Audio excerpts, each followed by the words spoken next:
ความรู้คู่ความสุขสถานีวิทยุกระจายเสียงแห่งประเทศไทยจังหวัดเชียงใหม่ AM 1476 กิโลเฮิรตซ์สถานีวิทยุภาคภาษาชาติพันธุ์แห่งเดียวในประเทศไทยที่มีความทันสมัยเชื่อถือได้สร้างอัตลักษณ์กลุ่มชาติพันธุ์สู่สากล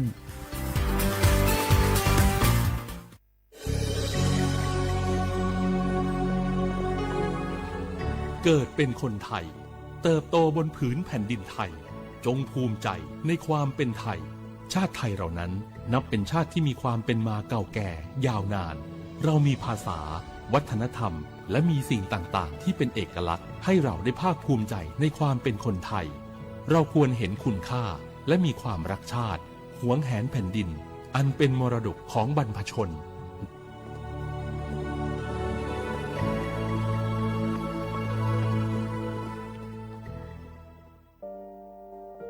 งาฮือละหุยาชอเจทอกาไทยมีกเวจอมออเอโลอาสะเลไกเปวิทัปปะตองาฮือมีมาลูจาเวโยงาฮือมีเวอเอโลแลมีจอมอเวอปาโลเกโลมุนอมาโคโลโกอิเปเวโยงาฮือเตกาเลเลกางาฮือมีจอมอเอโลทะหะเวอโคโลยอทะคาทากะดอนอเชตุโยงาออโตแลละหุชอเจเวอตาลาหุคอเป้าเสมานาคาโบเพวิโย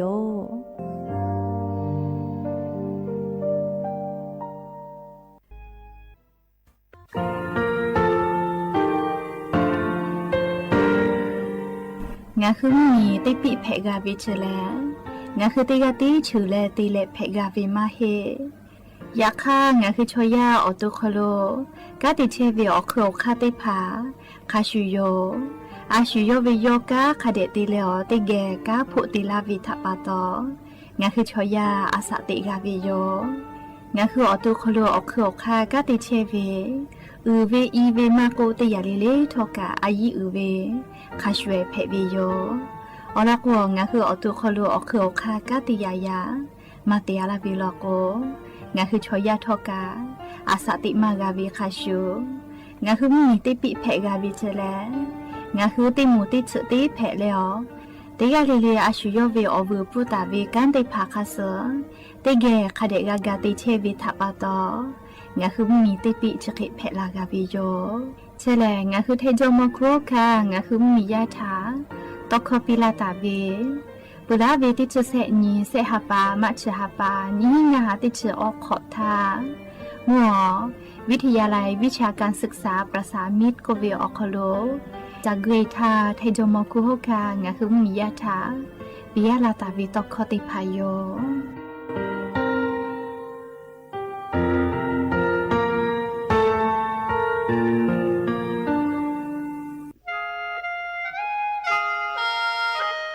คณะรัฐมนตรีมติจอตาเวคาสนินชกอนิติชหาปานิหิงาหาขอชิสขอเบียอยาวคโล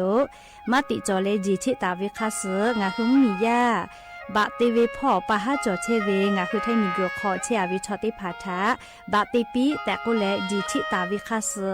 มีเวอเลียวค่ามาตราติชสอคโลกุบตาเวงาคือมีอคโลชอตอชอลุพ่อเวพระราชบัญญัตินิหิงาหันชิญขอคโลกุบตาเวคาสไทมีกอคโลพอลุลาและเชลามอวิชอติพาและทะเบียนประวัติพาคเดเจจอวิชอติพาไทยมีกอคโลลุลาตาวิมมีเวอเลียวค่ากฎหมายค่าเสือคเดลุลาเลเชเพตูออโปงาคือมียาติผาถะสถานะคนต่างด้าวเข้าเมืองโดยชอบกฎหมายก็เวบะติผาติปีแต่ก็แลจีชิตาวิโยเปตาเลมาตราสือทวิอคโลกโกบุตาเวพระราชบัญญัติสัญชาตินิหิงาหาฮิขออคโลกโกบุตาเวแลงาคือไทยมีกอคโลปอวิชอไม่กะอปออิติผาไทยมีกอคโลเชมอและทะเบียนประวัติอคโลบะมาโจเฮเวกายาติผาแลสัญชาติไทยติผาลอเพวิเจกุทิออติอคโลโลโกสำนักบริหารการทะเบียนกรมการปกครองออติอคโลกาจาจาดาเลกาจาลอยวิเจออกาญุเวตันจาวติผาแลเนคือ คือทะเบียนประวัติค่าซื้ออาเพื่อซานาออกคอโลอาจุยากาเตวิอเหนียวยาวคอโลจะลอยเพวิเจนี่ชกอนี่ติชหาปานี่หิงาหาขอชกอขออุโสจิแน่จะกาลิงาคือไทยมีกอคอโลมาติคอรมอนี่ชกอนี่ติชหาปานี่หิงาหาขอชสขอออกคอโลดีชิตาเวค่าซื้องาคือมียาบะติพามาจอเฮเวไม่เลกะบะมาจอกะไทยมีกอคอโลเซเชเพตุเวบะติพาติปีแต่โกเลดีชิตาเวค่าซื้อติปอกอยูเวลาเลนองลาวิโยแม่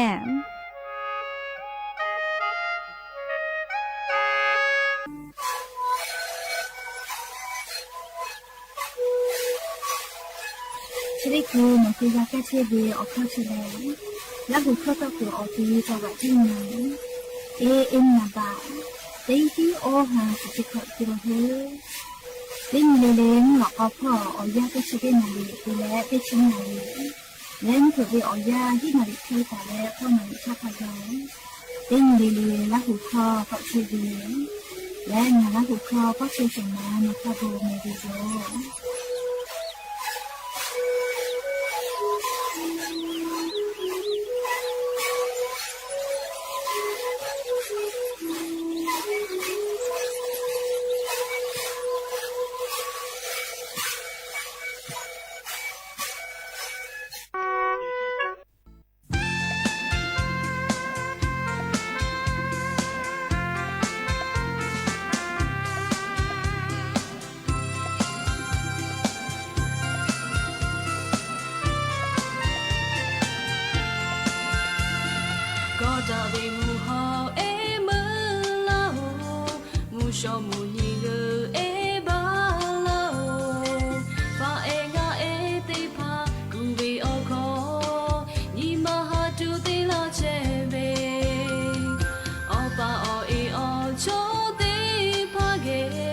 Christmas because everything kabe uni be every leji ya be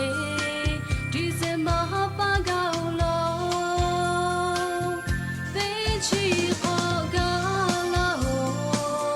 ma ya moda ta she na pa na e hu yi ma ha be say la yo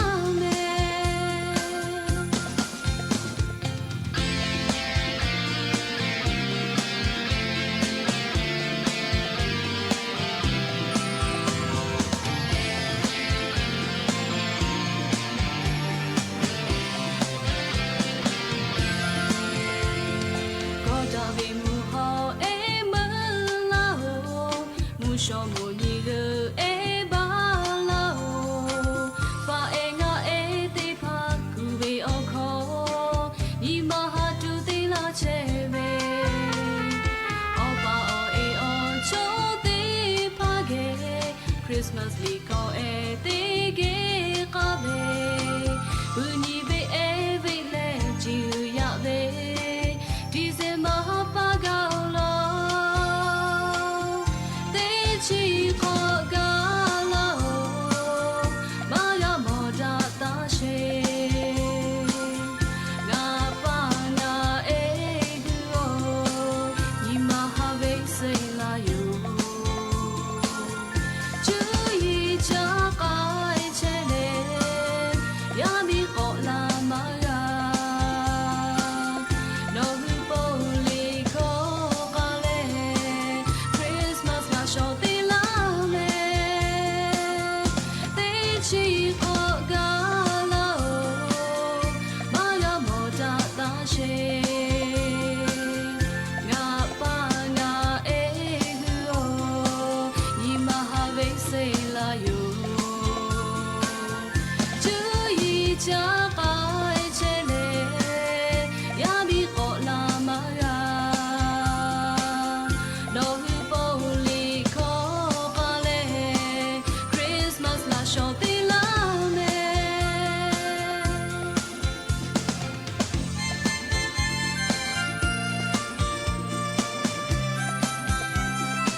อบุดาจาวิโยอย่าไปหาติปอทกา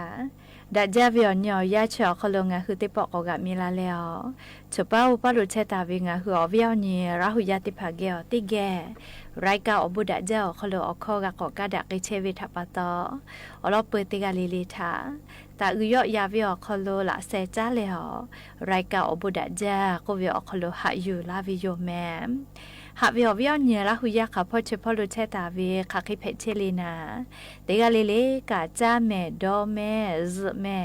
กาแม่ฮาเลดอซาเทลลีนาจะได้เจอวิวยากานี่คือไทมิงก็ออกคโลแลมุกะวิวยาแพวิทัปตองะคือเตกาเลเลกาอเจ้ายาคัสแพตอลาเชเวอานาอากอติพัทธะนี่คือตอดะและปูกากาเกตุเตกาเลเลกาจาวิดอวิเชวิจอวิเตจิเลเลพ่ออายีอยู่และอาชุยอตุยอยากาทะคเดนหาซาดักอิสิแมมและยันยเวียวยาแลจะได้สอคโลกาสเปิมออนยิงกับวิโยยะนี่แหละติชุนยฮาปาดิสิบาฮาปาคโลยะญอติชุฮีนีกันเพวิโยและจะขอทอกันยิหินชงาขอสขอหาวิโยวิโยเนี่ยราหุยาติเผาเตฮาเลเลวิโยยาหินาริควายตาและก็นาริทักขกายเตฮาเลเลงาคือราหุคอไรกาอบุดาเจ้าคโลตอกไกเชวิโยวิทยุเรดิโอ AM ติฮิโอฮาสจิคกิโลเฮิร์ตเตไลพอเบื่ออะไรกันยิ่งพอติพ่อ Facebook Fanpage สวทเชียงใหม่ AM 1476พ่อกะไลฟ์สดติดต่อไกเชวิโยอวิโอเนียราหุยาติพาเตแกราหุคอพอนาและนี่คือราหุชเจทาโอกาปิดาไกเพวิโยและอย่าเพิ่งหาวิโอยาคโรทอกะยูเวลาตาเวซาตาอลอติพาทอกะไลรอยูเวลาตาวิโยแม้จะได้คืออลอเปเตลองะคือเตแกยูเวลาแลเกามาดักไกจเวแลยาญิงะหุมเมียคโรแพไกเชเวอเจ้ายามุชามุยิมกะมหอพ่อจาดาวิซาตาอลอติพาทาอลอยูเวลาแลเตแกเกามาดักไกจโยแม้จุยเจ้าปากกรมอุตุนิยมวิทยาพ่อยุคือฉันแต่นี่แหละอลอซาตาติพาปิลาไกตาเวแลนี่คือไทมิงก็คโลทอชริสเวียยาแลติกาติติลกมุยีอาจจะใจลาปึกขอนอแลให้ปามิงก็พ่อเวมุกะมุฮอกอมาลุติดีมึเชเวลาแลนี่คือไทมิงก็คโลกอลุลาตุโยเจมุกะวิมุฮอกอมาลุเชได้ดีกาลาวิลโกนี่คือไทมิงก็คโลติปอกอกอแลกะจากตุโยเจหรือรายการลีกาลาตุเวติชกอนตาลินเชเซนิเวียยาชคโลมุกะมุฮอกอมากาลาวิลโกแลกะกุจากตุโยเจอวิยเนียราหุยาติพัทกาซาตาพอหะยูเวอคโลเชซาจอกซาพอเวียอายิเตแลอาชุยอตุโยยกะทะคเดนหาซาดักอิสิแมและยันนีเวียคโลทกามีฮิเวลอแมมองมีป้อเจมีฮิกอเจปโลแลมีฮิเฮเวเตกาเวียอมินิจุเจอเภไปจาวะเมฮอซอพอกะคาจอยกจิแมลูวิสิเวซาตาตุโกมากากาเสยาคากามิฮิเวตะโกแลซาตาติภากาลาปวิโยยะซอติชนาลิภะทาจิแมเลนัวมอมมีปาโลมิฮิเวเคเตเลองะคือจาวะจิไมออคโลกายาญิมุลกอทาติชตินาลิติชนาทิเวยอยาอคโลนัวตัมบูปิงคงอภจีดาวจาวะจิไมออคโลมิฮิเวเจแต่กาตาวิเฮเวพ่อแลญิมินิจุแต่กาตาวิเจมาจาจาวิโยยาคาทกะคาจอยกจิแม่เรียกกจกามีฮิเวเลภัยธรรมชาติยอขยอแพะตอลาปื้อเวลาจละฮาเวอเจติพายโยเรียกกวงหือวิยเนี่ยราหุยติภากาซาตาคเดพอหายอยู่เลจะขอวิยาคโลมีเกโคโลไลมีแลลูวิสิเวภัยธรรมชาติก็วิเจติพาลูลาเลลูไกสิไกเวกามาจากไกเปวิโยเลมาพูมาเพจอวิอเจกาไลยาเพตอลาเวทางะคือกามวิโยแมเลกกงะคือเตกาเลลิกาอาชุยอตุยอยากาทกะคเดหาซาดักไกแมฮาวิอวิเนียราหุยติเผางะคือไทมิงก็คโลกาจะขอป้อขอจาวิอยาอคโลแล เลขอปีเตเลขอสุนีขอจาวิอยาชอคโลอาจุยารัฐบาคอรมอคโลจิดาเลอจิชิตอลาปุวิโยจะขอป้าฮาปัสนีนีเตฮาปาจานาวริฮาปาชอวันอยู่พิเศษแต่ก็แลเจลากิปุวิแม่เลียจุยาจิดาเลอคอรมอคโลมติจอปุวิโยเจลาปตกาติคือบริษัทติกาลิลิกาฮาปัสนีญอคโลมียาติภาขอจาฮาจาวิอยาเพวิทัปตกาเจปีแต่ก็แลรอวิจิยก็จะขอเป้าแลเรียงาคือขอจาวิอยาแลงานเคกาเจตุลอแม่เซชตินีขอปีตินีเลเซชตินีแล้วก็10%จอวิโยฮาปัสตินี10%ออนีฮาปัส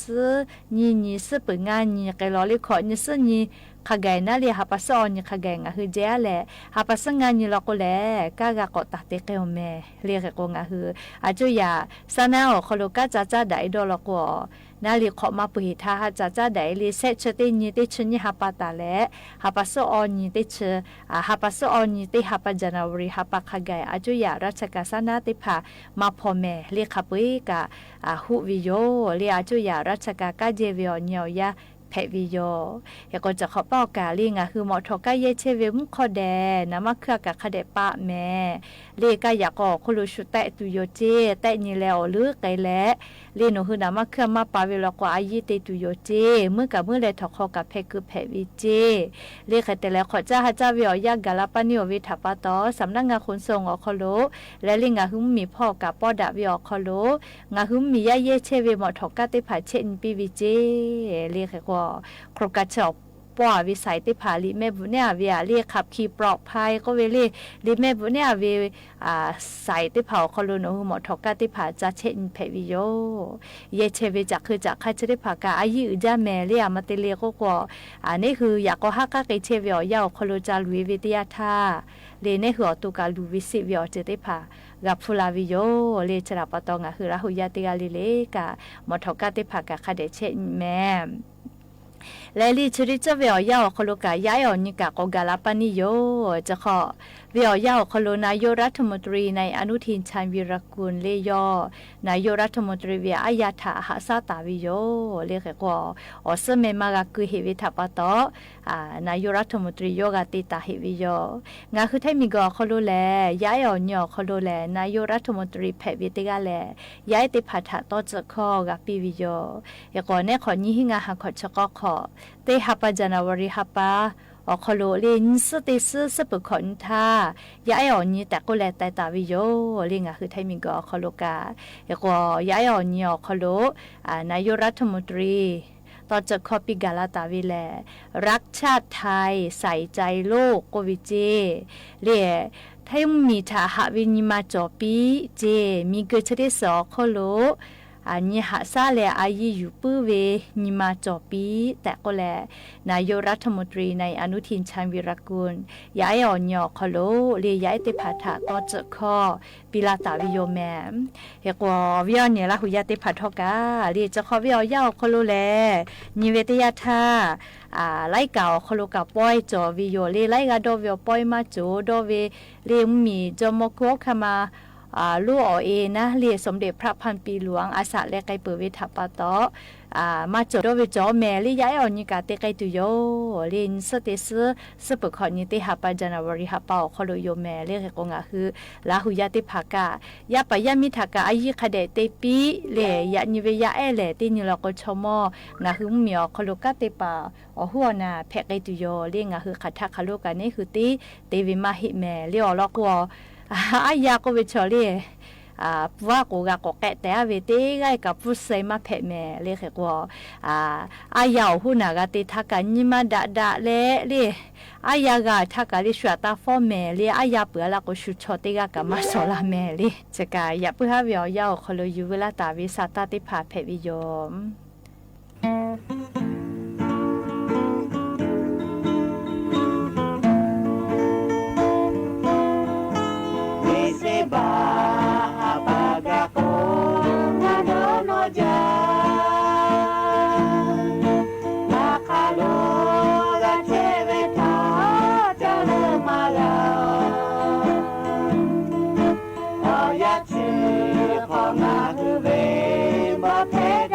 Of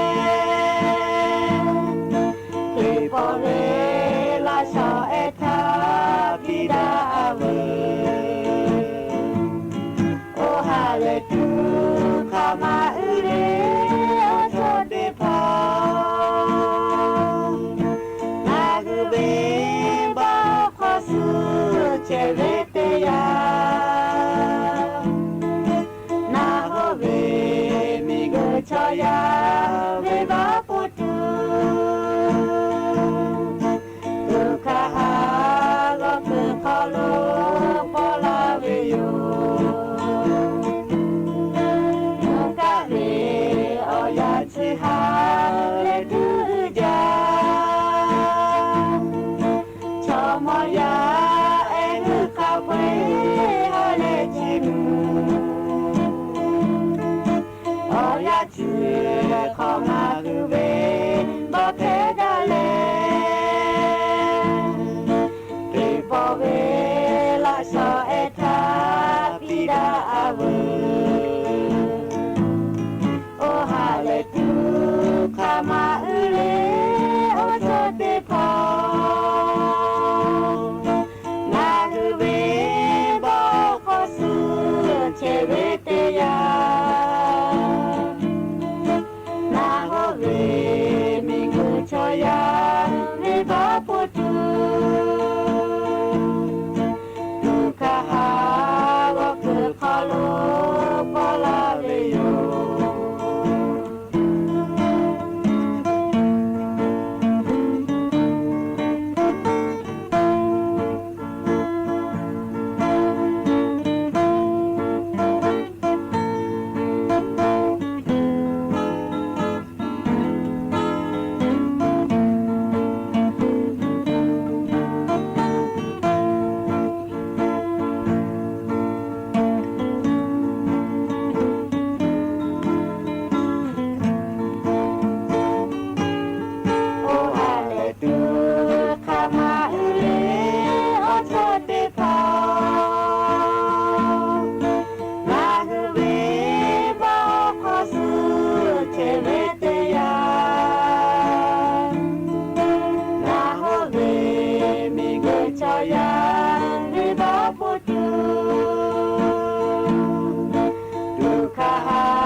คริสต์มาสลิขอไอติผาทอกะกานากากะไกเปอจะได้ฮับปาแลละสอปีดาเวฮับปาเพวิออคโลละสอหะยูเวฮับปากะเพวิโยอลอโกเลปีปาจอเวคาชูหะยูปากะกาจอเวโยเคไทเลบิหลอกาวิเมลีปีวิออคโลกะยะก็จะได้ฮับปากะคริสต์มาสฮับปาเพวิทัปปะตองะคือละหุยาไลกากะคริสต์มาสลิขอติผานากาโกลาวิโยยะก็อยากเซทากานาไกเปวิออศาลาประสะพ่อเชตาเวงะคือละหุยากาตาวิคริสต์มาสลิขอเพวิโยแมก็จ้าเลอยู่เวลาตาวิสาตาถาก็จ้านักไอสิแม่หาวิอวิอเนละหุยาติเผากระทรวงพัฒนาสังคมและความมั่นคงของมนุษย์พ่ออลซาตาปีโตลาวิแลจะขอป่อวิอยาคโลครมคโลมีกาติปาติผาจีดาวีอคโลนาเลียงะคือมียาติผาคนพิการเพตาวิชอฐานาลีปุลาตาทาโกบะคุพิกาเตวีราตุวิชกายุคือแต่ตาวิออเลียวคัดไตมาวิทาปะตอคุพิกาไลกากะกะจอวิอคโลผูเงินคุพิกาติผามากาวิเจชะดาปะตอเลียแต่ตาวิออเลียวคาเฮวิอเจติผาอยู่ย่อและเมติปาจูนาปอติปาปัวละนอตินอชิกาคุพิกาอคโลเวพูดีทาเกกาและบะคุพิกาติกาและเงินคุพิกาติฮาปาลิเลียจุยารัฐบาลกาลาตาวิติผาหาอยู่กาเพตูอปอเลียวคัดแต่ตาวิติผาก็อยู่ย่อและติปิไกตุโยเจและชเวอโคกันเนี่ยขอเป้าซาตาดาวิซาตาก็โตลาวิอเนี่ยขอเป้าลอโกบัตรคุพิการอคโลเลเชตาเวเลคุพิกาติผาทากาติฮาปาเวติฮิบะเวียตาปิไกตุโยเจจะได้คือกาเชเวอติฮาปาเวฮิฮาบะเจติเวเลขก็เนี่ยขอเป้าลอโกติฮิบะปิไกตุโยเจชะกาดาวิซาตาอลอติผาเพวิแมเลอลอกวอลอกวฮิฮาบะวิชอจ้าหลอแล้วก็มาหลอเรียกก็ติฮิบะกะหลอแล้วก็มาหลออยากคัทอกะมากาวีอาเกเควิแมงาคือไทมิงก็คโลชมโฟกาปีเรียกโคพิกากะปียาเอปอลาวิอากาปีเลปีเวียควาแล้วก็ปีปุจาลิงาคือไทมิกาคือก็จะกะเนี่ยขอเป้าแล้วก็บัดโคพิการกาเลอาจจะก็เตซาและละนอคือนอลัววิติภากาโคพิกาวิบะอ อคโลเกกาตัวปูนาเลอคาติผากอกูแลในขอเป้าละโกเลคปิกาฟูกาติกาเวียติฮิบาเวียตาปิไกตุโยเจหาเวียเนี่ยราหุยาติเผาติขอเลเลกางาคือจะว่าจิไม่แลมุกะวีปอยลูกวีจอวีคือก็จะขอเป้ากาติชออนนี่ติชอฮาติไกตุโยจิแม่เรียติชออนนี่แม่โลติชงานี่ติชงาฮาติไกตุโยเจคาทะปาตุเลก็กว่าฮาปาสกอนตาเลอนี่ชื่อเซนี่ติฮาปาจันวารีฮาปาเวียอคโลติไกตุโยจิแม่ปอยชเวียคโลแลเรียติตาโบเลเลอเมบุเวจาตุดอตุเยตุเวสินค้าโอท็อปติภากาแต่ฮอตุโยเจและเรียทิลิมากะจอวิแม่เรียสลากาชาติก็เวจะขอเป้าชิจะงัชบะผู้จะเลยให้วิพองัชบะแม่ลีงัชบะมากาลิสจะเลยเรียกก็ว่าเวกาละสรุแต่วิเจไล่หลับผู้วิโยเปื่อก็กาเรียรถไฟฟ้ากันนี่แค่หมอทอไฟฟ้ากันแต่วิเจละสกามาลอเรียสละกาชาโกติกุติฮาบะฮอวิเจเรียกก็งาหึมเมียวคอโลกาเตคอลิลิจอลาจอวิคาชุยามิฮาเตอีดาวิกาเตเลเรียสินค้าโอท็อปก็วิมอติพาฮอวิปอยเรียฮาเลฮากาเปียวปอยลุติภากาพอเลเตไกตุโยเจเลชกางาหัวเวียเนี่ยละหุยาติพัทาลีจิไม่ออกโลกางานฤดูหนาวปอยลูจอเวอลอติพัทุลาวิโยฮาปัสก่อนนี้ตาเลอนี่ชเสนี่ติฮาปาจันวริฮาปาอคโลติชงานี่ติชงาฮาเลปอยลูเตไกตุโยเจแต่ก็เลจะเคชลากาลาวิโยแม่แล้วกาลาตุเวเนขอเป้านี่ฮิงาฮาขอเชกอขอไม่กันยี่ฮีงาหันชขอขอโลมีก็คนละหุยาปอดาเลขอจะปอยลูกกะเตไกตุโยแม่เตชสุนตาเลเตชกอนี่เตฮาปาจันวริฮาปาอคโลเตตุโยอติแลเลนัวศูนย์ประชุมแสดงสินค้าเทศบาลนครเชียงรายก็เวนุกะเตเข้าเตตุโยงาคือราหุยาติภากาลาหุชเจเวียปูเวกาเวลาแลเลชอลิวาลิถาตาอืเวอคโลเตแกขอเจฮอปอยเตละแม่และเลจากก่อเตียวคโลขอเจจ้าวิมาให้แม่เรียบูจอวิอลอจุยปีดาดอกคาปีดาเวชอลิวาลีติมมีและติมเหมียวคโลเพเชเวปาดาเวตาเลกาลิงาฮือลาหูชอเจอคโลมาโกเลนี่คือขอยาหลอยาถาญหาซาลาตาเวพรบชาติพันธ์ก็เวเรียอจะได้พากังาคืออยู่เวลาเลจุยจอปากาติปาติภาอาจุยะพอกาติปาติภาจัตุลาตุโยเฮกว่าเวียเนี่ยลาหูยาติภาทอกาเรียจะขอเป้ากาคาเดจังกุละแม่คาเตเลอาปูเวกาลีลาหูเวียปูเวกาเลจาตุดอตุติภากาแต่ฮอตาวิโยยาเอกาลูลิกตุกาแต่ตาวิโยเลจานิจังกุละแต่ก็แลมีก็คนลาหูยาปอดะขอจะไปรู้เสปอเตปอเตไกตุเวียเหนียวฮะติชสุนตาเลติชกอนี่ติฮาปาจันวริฮาปาอติเลนัวจิให้พ่อแต่ก็แลงาคือราหุยาติภาทาติปอเกาะทูจลาวิโยแม่และอย่าเพื่อหาติปอชิลากาลาตุเวียลอซาตากะจะใครไม่จะได้โยลูลาเลกากาพนาเลโอกาปิลาเชเวเตกาลิเลอบุจาแม่เตกาลิลิกาซุเมกาแม่เชซาจอซาฮาเลดอซาวิออนเนียวฮาเพปีอบุจา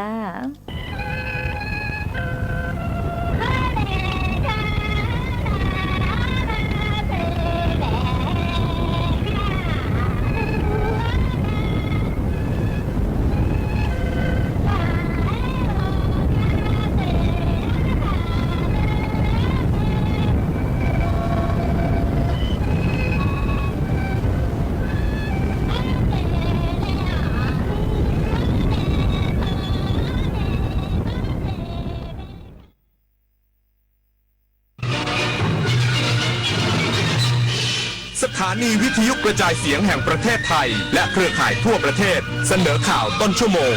รู้เร็วรู้จริงเกาะติดทุกสถานการณ์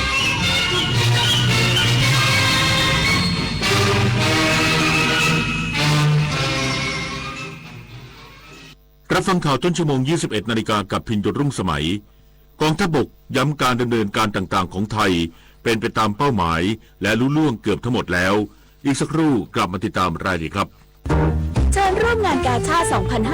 2568 ร้อยดวงใจปวงประชา น้อมสำนึกพระเมตตาองค์สภานายิกาสภากาชาติไทย เลือกช็อปสินค้าอุปโภคบริโภค พร้อมรุ้นรางวัลพิเศษสลากบำรุงสภากาชาติไทย 11-21 ธันวาคมนี้ ตั้งแต่เวลา 11 นาฬิกาถึง 22 นาฬิกา ณ สวนลุมพินี และช่องทางออนไลน์ผ่าน www.iletcost.org ร่วมร้อยดวงใจสารต่อการให้ที่ไม่มีวันสิ้นสุด สุขภาพดีเริ่มตั้งแต่วันนี้โดยเฉพาะผู้สูงอายุแค่ลุกขยับวันละนิดเดินช้าๆแต่สม่ำเสมออย่าเครียดเลือกกินให้ถูกหลักพักผ่อนให้เพียงพอที่สำคัญต้องไม่ลืมตรวจสุขภาพประจำทุกๆปีเพราะการใส่ใจดูแลเล็กๆเหล่านี้ช่วยให้ผู้สูงอายุมีสุขภาพจิตที่สดใสสุขภาพกายที่แข็งแรงมาร่วมกันทำให้ทุกวันมีคุณภาพมากขึ้นด้วยการดูแลสุขภาพกันในวันนี้เพื่อให้พรุ่งนี้ท่านยิ้มกันได้อย่างเต็มที่23 มกราคมนี้ห้ามพลาดถนนดนตรีไลฟ์พบกับบทเพลงแห่งความรักความหวังความฝันสื่อประสานด้วยพี่น้องร้องเพลงหนูมิเตอร์และบิวกัลยาณีชมฟรีตั้งแต่เวลา 18 นาฬิกาเป็นต้นไปณห้องออดิทอเรียมอาคารศูนย์ปฏิบัติการสถานีวิทยุกระจายเสียงแห่งประเทศไทยลงทะเบียนเข้าชมได้ที่ Facebook Fanpage ถนนดนตรีเรายังเป็นนักเดินทางแสนอาลัยสมเด็จพระพันปีหลวงไทยทั้งปวงหมองหม่นกลร่ำให้พระผู้เสด็จสู่ฟ้าสวรรคาลัยแนบดวงใจตามพระบาททุกชาติภพปวงประชาน้อมสำนึกในพระมหากรุณาธิคุณเป็นล้นพ้นอันหาที่สุดมิได้ข้าพระพุทธเจ้าคณะผู้บริหารข้าราชการและเจ้าหน้าที่สถานีวิทยุกระจายเสียงแห่งประเทศไทยกรมประชาสัมพันธ์กองทัพบกยืนยันกัมพูชาคือฝ่ายที่ต้องรับผิดชอบต่อการนำโบราณสถานไปใช้ในกิจกรรมทางทหารทำให้เสียสิทธิคุ้มครองพร้อมย้ำการดำเนินการต่างๆของไทยเป็นไปตามเป้าหมายและลุล่วงเกือบทั้งหมดแล้วพลตรีวินไทยสุวารีโฆษกกองทัพบกชี้แจงกรณีที่สถานีโทรทัศน์แห่งชาติกัมพูชาได้เผยแพร่อินโฟกราฟิกกล่าวหาว่ากองกำลังไทยดำเนินสงครามทำลายล้างต่อกัมพูชาก่อให้เกิดผลกระทบต่อโครงสร้างพื้นฐานสร้างความเสียหายต่อแหล่งมรดกโลกและโบราณสถานที่มีคุณค่าทางประวัติศาสตร์และวัฒนธรรมว่าไม่เป็นความจริงและบิดเบือนข้อเท็จจริงพร้อมย้ำและยืนยันว่าการปฏิบัติการของไทยมุ่งโจมตีเฉพาะเป้าหมายทางทหารเท่านั้นกรณีโบราณสถานหรือสิ่งปลูกสร้างกัมพูชาคือฝ่ายที่ต้องรับผิดชอบเพราะนำสถานที่เหล่านั้นไปใช้เพื่อกิจกรรมทางทหารคุกคามฝ่ายไทยทั้งในทางตรงและทางอ้อมอย่างชัดเจนส่งผลให้สถานที่นั้นๆเสียสิทธิในการถูกคุ้มครองในทันทีทั้งนี้โฆษกกองทัพบกระบุว่าภาพรวมสถานการณ์ล่าสุดเป็นไปตามแผนที่กำหนดไว้และขณะนี้ยังไม่มีประเด็นน่ากังวลโดยที่หมายสำคัญทางทหารต่างๆอยู่ในแผนตามเป้าหมายของกองทัพบกส่วนใหญ่บรรลุผลตามเป้าแล้วเหลือเพียงบางส่วนซึ่งอยู่ในความพยายามที่ต้องดำเนินการอย่างรอบคอบเพื่อจำกัดความสูญเสียของฝ่ายไทยให้ได้มากที่สุดปริญญวิทย์เปี่ยมสมบูรณ์รายงานด้านรองโฆษกกองทัพบกเปิดเผยสถานการณ์ชายแดนไทยกัมพูชาบริเวณเนิน350ยังคงมีการปะทะกันอย่างหนักพันเอกฤทธิ์ชาสุขสุวรรณนท์รองโฆษกกองทัพบกเปิดเผยสถานการณ์ชายแดนไทยกัมพูชาบริเวณเนิน350ว่า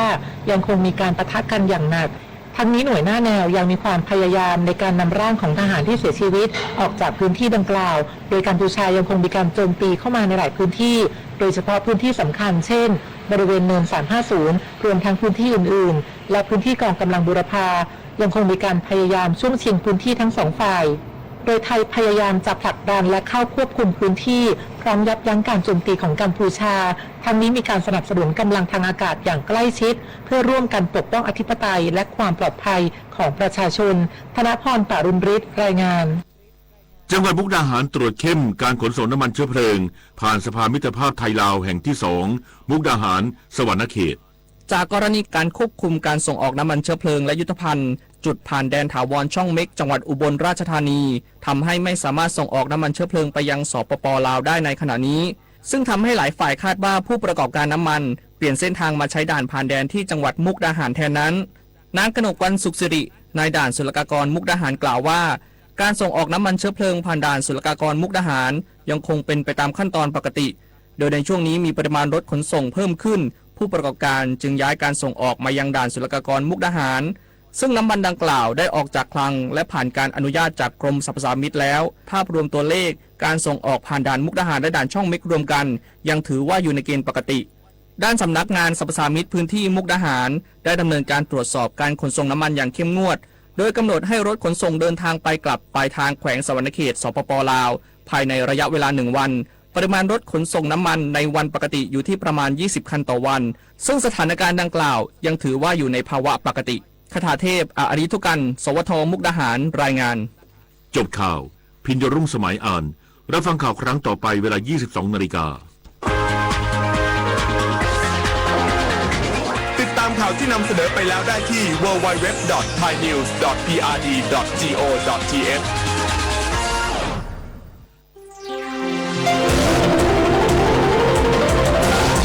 วิทยุแห่งประเทศไทย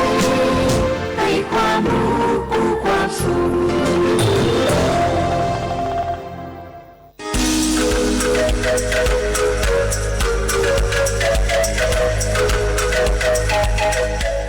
เพราะเราอยากให้คนไทยทุกคนยิ้มได้และยิ้มอย่างมีความสุขเพราะคนไทยทุกคนมีสุขภาพดีทั้งกายและใจฟังรายการสุขภาพดีวิถีไทยสถานีวิทยุกระจายเสียงแห่งประเทศไทย FM 92.5 เมกะเฮิรตซ์และ AM 891 กิโลเฮิรตซ์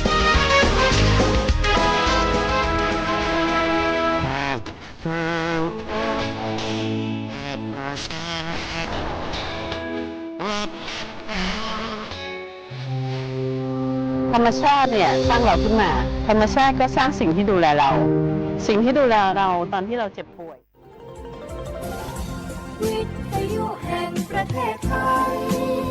ให้ความรู้กู้ความสุข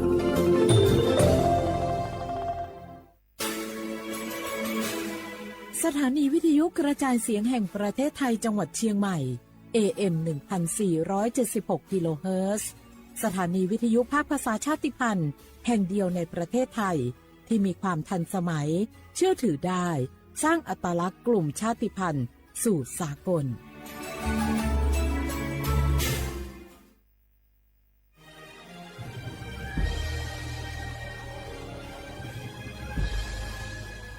เกิดเป็นคนไทยเติบโตบนผืนแผ่นดินไทยจงภูมิใจในความเป็นไทยชาติไทยเรานั้นนับเป็นชาติที่มีความเป็นมาเก่าแก่ยาวนานเรามีภาษาวัฒนธรรมและมีสิ่งต่างๆที่เป็นเอกลักษณ์ให้เราได้ภาคภูมิใจในความเป็นคนไทย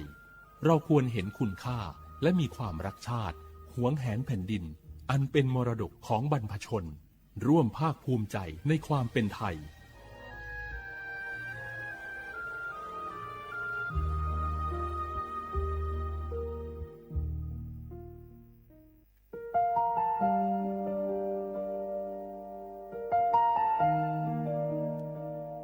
ขอน้อมเกล้าถวายอาลัยสมเด็จพระพันปีหลวงพระแม่แห่งแผ่นดินผู้ทรงเมตตาเหนือเกล้าขอพระองค์เสด็จสู่สวรรคาลัยข้าพระพุทธเจ้าข้าราชการและเจ้าหน้าที่สถานีวิทยุกระจายเสียงแห่งประเทศไทยจังหวัดเชียงใหม่กรมประชาสัมพันธ์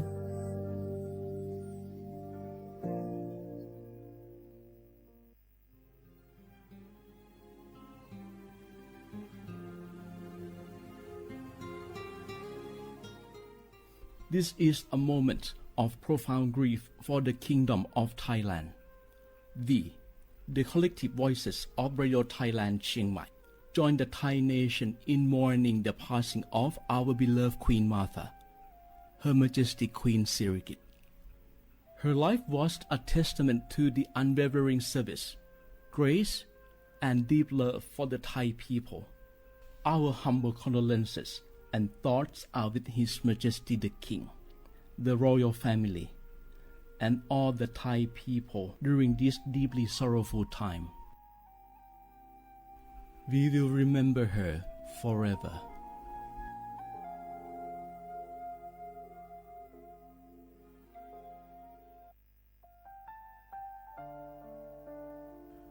Adeur Thai มิขอส่งเผาอามาสมเด็จพระนางเจ้าสิริกิติ์พ ระบรมราชินีนาถพระบรมราชชนนีพันปีหลวงควยตาโอดาเลียกาชายันดาชอเนมาอายออามามิขอเปียวเนไทยมิขอกะดูอาคาชอเจอกะดู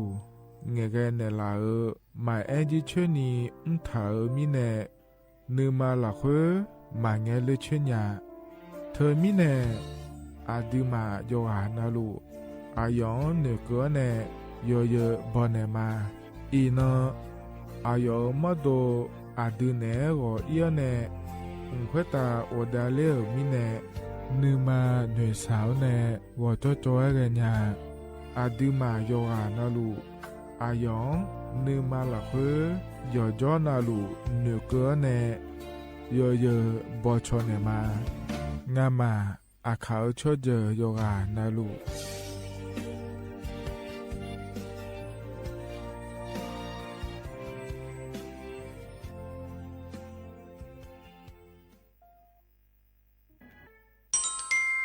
อาเยนิเจลังเงอานานิเชวบาลาเชสีอาคนนิพังอายาโกเชสิเงนอตะกะคณะรัฐมนตรีบอจาวลอยอาเยนิสัญชาก็กอสาลูเดินชาวบ้านเนก็ดูเดและบจางาเดยเนียวเด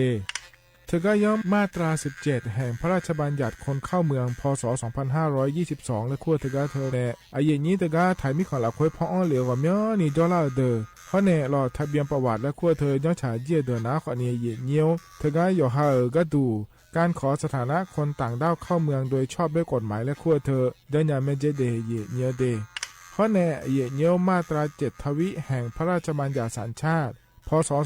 2508เยนี้เฮก็ถ่ายมิขอละควยเดแล้วแน่อาดามังนะอามาเธอกาทะเบียนประวัติบุคคลไม่มีสถานะทางทะเบียนและอ้อเธอเยนี้สัญชาติสัญญาเมเจเดเยเนียวเด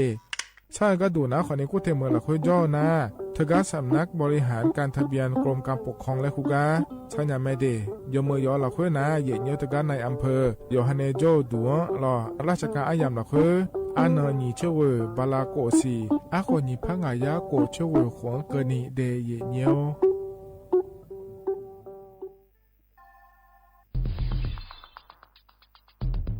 แค่3 ปีความเสียหายจากอาชญากรรมไซเบอร์ของคนไทยพุ่งทะลุถึง 94,000 ล้านบาทหรือเฉลี่ยปีละ 30,000 ล้านบาททุก1 ชั่วโมงเราเสียเงินกว่า 3.4 ล้านบาทให้กับมิจฉาชีพออนไลน์โจรไม่เห็นใจคนอาชีพไหนอายุเท่าไหร่สถานะทางการเงินแบบใดหมอพ่อค้านักธุรกิจนักเรียนแม่บ้านข้าราชการเกษียณทุกคนตกเป็นเหยื่อได้เสมอและวันหนึ่งอาจเป็นคุณหรือคนที่คุณรักเพราะจุดอ่อนร่วมของเหยื่อคือความเร่งรีบขาดสติหรือแม้แต่บางครั้งก็เกิดความโลภจนเกินไปอย่าปล่อยให้การกดคลิกเดียวลิงก์เดียวทำให้โจรยิ้มกว้างวันนี้ถึงเวลาแล้วที่คนไทยทุกคนจะต้องร่วมมือกันสร้างภูมิคุ้มกันอาชญากรรมไซเบอร์ช่วยกันหยุดก่อนที่ภัยไซเบอร์จะทำให้คนที่คุณรักและตัวคุณเองกลายเป็นเหยื่อ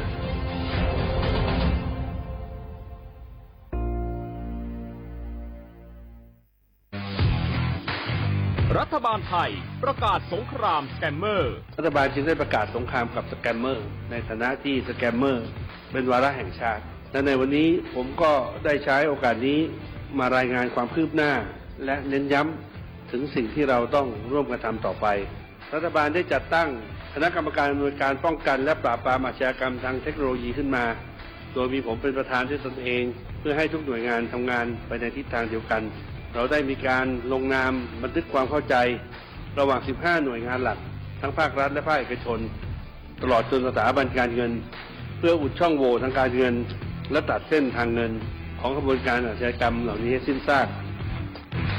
รวมพลังคนไทยต้านภัยสแกมเมอร์นายอนุทินชาญวีรกูลนายกรัฐมนตรี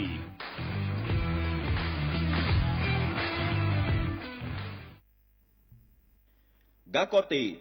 นักโกลุคุมยาวจศาดูจังหลังในยานีเมื่อสปสชโยอานาลูกาดูโยมือจศาดูละยาว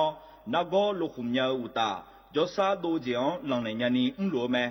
ซาพิลัวเดอฮอผู้เจอเดอกาดูเฮลัวยาแม่ giả phiêu bồ đũa mà mưa dịp chỉ là những là lẽ anh ta sao nè cho chơi iodine josadoni lần nữa mẹ HIV mang nè rằng mà bị nhồi yêu ra đủ ya gà bị khá mẹ sự tưởng chế họ chỉ sâu ta là sao mẹ xin nhớ chế món à số po số cho tỷ sum sum chấm nhỏ số po số cho kết nừng chiang mày naga chấm nhỏ ngà sum nhị ye ngà sum ngà ngà payodam order naga ti ko chấm nhỏ numa nago nalu order naga tỷ sum nhị sum yoga nalu ga tu mẹ đi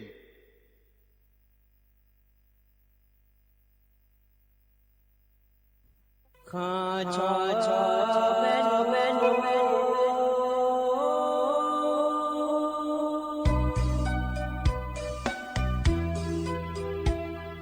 ra ni cho pu le nga do wo tu ya kha ba ra ni cho mo le nga do nga cho ya kha ba cho pa ma si cho cha lo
อุจิพออุดุธรรมะไอเย็นยี่มีของยายกานาลุเนอเดเย็นเนียวนิมจินาขอเนี่ยเจ้าเนเจอนังนก็ละแม่เย็นเนี่ยเราวันพฤหัสบดีและงานในเย็นนี้เธอมีแนวเราอยู่นนาลุยมีนาลุยาทองเจ้าหลวยนิมจิแกเราเย็นเนี่ยงานแหนอายุเฉมือนแหนที่ขอหลวยเดี๋ยวดามาเย็นเนี่ยเย็นนี่ในกาลุเทซ่าเฮนาขอเนี่ยมีหอมดูในทอนเจอมาเดเย็นเดสถานีวิทยุกระจายเสียงแห่งประเทศไทยจังหวัดเชียงใหม่สำนักงานประชาสัมพันธ์ที่3เฮกาแนลอยเย็นยุ่มและเย็นยี่ในทางการเนี่ยก็ดูนะขอเนี่ยสวทเชียงใหม่และมาเดเย็นเดเย็นนี้เราอย่าย้อนนารูนะหาหลานะขอเนี่ยเธอในเฟซบุ๊กปะเขาในเธอก็มาข้อปัญหาขอนี้นะหาญาแม่เดและสิญาแม่เย็นเธอไม่แน่หรอนี่มีสื่อและนะหาละอยากาเดินนะขอนี้สิญาพายหรอเย็นเธอมาข้อปัญหานะหาก็ดูนะขอเนี่ย AM ที่พระเอยา4เชโกกิโลเฮิรตซ์พอปัญหานะหาญาแม่เดเย็นเดเขาในใจที่ว่าปัญหานะหาญาก็ดูนะขอใน Facebook รอเย็นเฟซบุ๊กปัญหานะหาญาก็ดูนะขอในชมยานาสวทจุดเชียงใหม่ AM 1476กิโลเฮิรตซ์และแม่เดเย็นเดเธอก็เธอพอในข้อนี้นะหาญาแม่เย็นอย่าซ้อนะลุรออย่ามีนะลุโหลัวที่นนยามก็ดูเดือนเย็นนี้ยกหานะลุแนทนจุมาเย็นเยียวเราจะมีในทางแท้เนนะหาญาแม่เดเย็นเดนุ่มจิกันล้อที่ขอลัวเจดามาเย็นก็ยังมีก็แหลมถ่ายอย่าแม่เราจะได้อุตสาหปาขอในทางจุในจะกายอากาศด้านแนวลัวนุ่มจิกันจะกายเกิดภายเลยเพราะจะกายอากาศด้านในปีสิบิกามาเย็นเยียวมีแล้วนะฮะยังไม่ได้แต่ชาเขาได้ไปบอกแล้วก็เย็นเยอะเพราะเนี่ยบินนะฮะดามาเดเย็นเยอะเดนาลิเชหลังก็นี่ที่เขาเราจะดามาเย็นเยอะหรอมีเนี่ยเราเห็นกันเนี่ยนะเย็นเยอะอันนั้นจะแม่จะกาดาเนี่ยมาเดเย็นเยอะเดนิ่มจีเฮก้าเย็นนี่นะถอนเจือเราเย็นเยอะอเดืออาคาอันนั้นนะยาที่นั่นฉลางาเดเย็นเยอะบาลาสีนะขอเนี่ยเช่นยี่สี่อาขวดนะใช่ที่ของงาเดไทยอันนั้นอินาวันพฤหัสบดีอันนั้นเชี่ยบาลาสีนักขอเนี่ยธันวาคมรออาโคนักขอเนี่ยนิพังอายาโกเชี่ยงาเดเย็นเยียวเฮนักขอเนี่ยโคตัวละตัวล้อเย็นนี่นะถอนเจือนิ่มจีอายามาละคุยเดเย็นเยียวเดก็แล้วมุทาเธอเมียจะการอะไรมีนายล้อดอชาติบิมเล่นะหาดามาเย็นเยียวนี่มันก็พอในปีนะหาดาเฮนักขอเนี่ยอดมมลังในชาต่อช่างเดย์เย็นเยอะเดต่อช่างบิมที่ขอรู้นะฮะเบียดมาเย็นเยอะ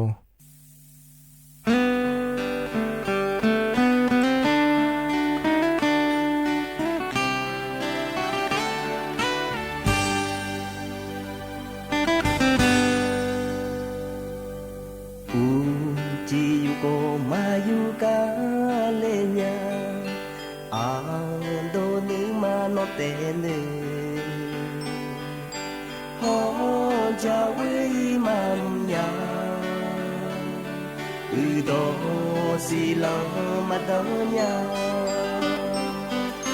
Nong pyo mamoti na jo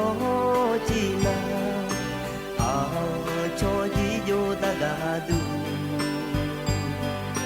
Yo se kala gumi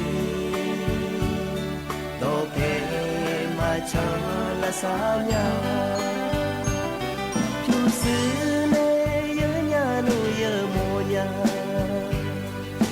Capai chanya nu chagma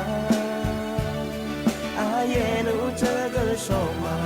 asinu kaja je soma anya ni ati kolwe jonu uji ti te joko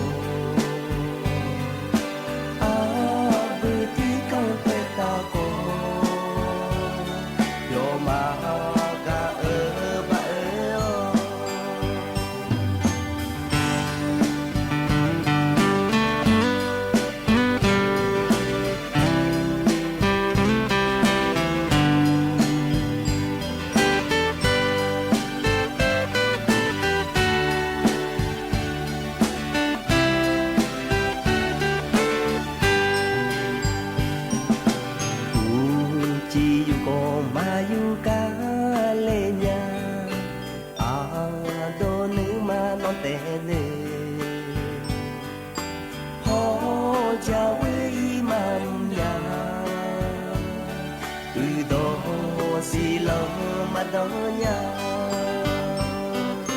မောင်ကျော်မမောတီနာကျော်ကြည်နာအာကျော်ကြီးကျော်တကားသူယောစေကာလာဘူမီ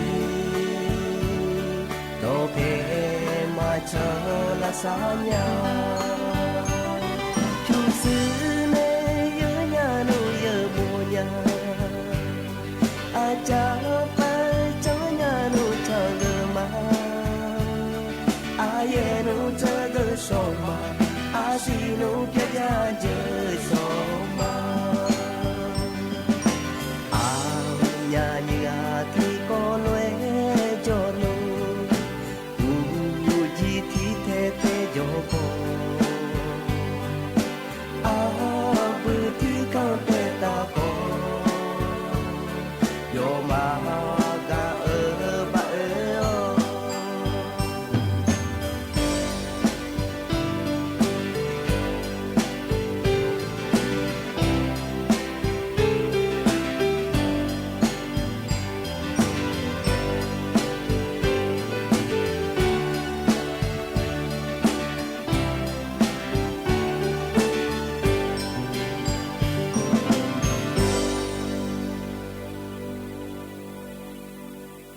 ဘာเธอนาต่อชาเฮกาเย็นเยอะ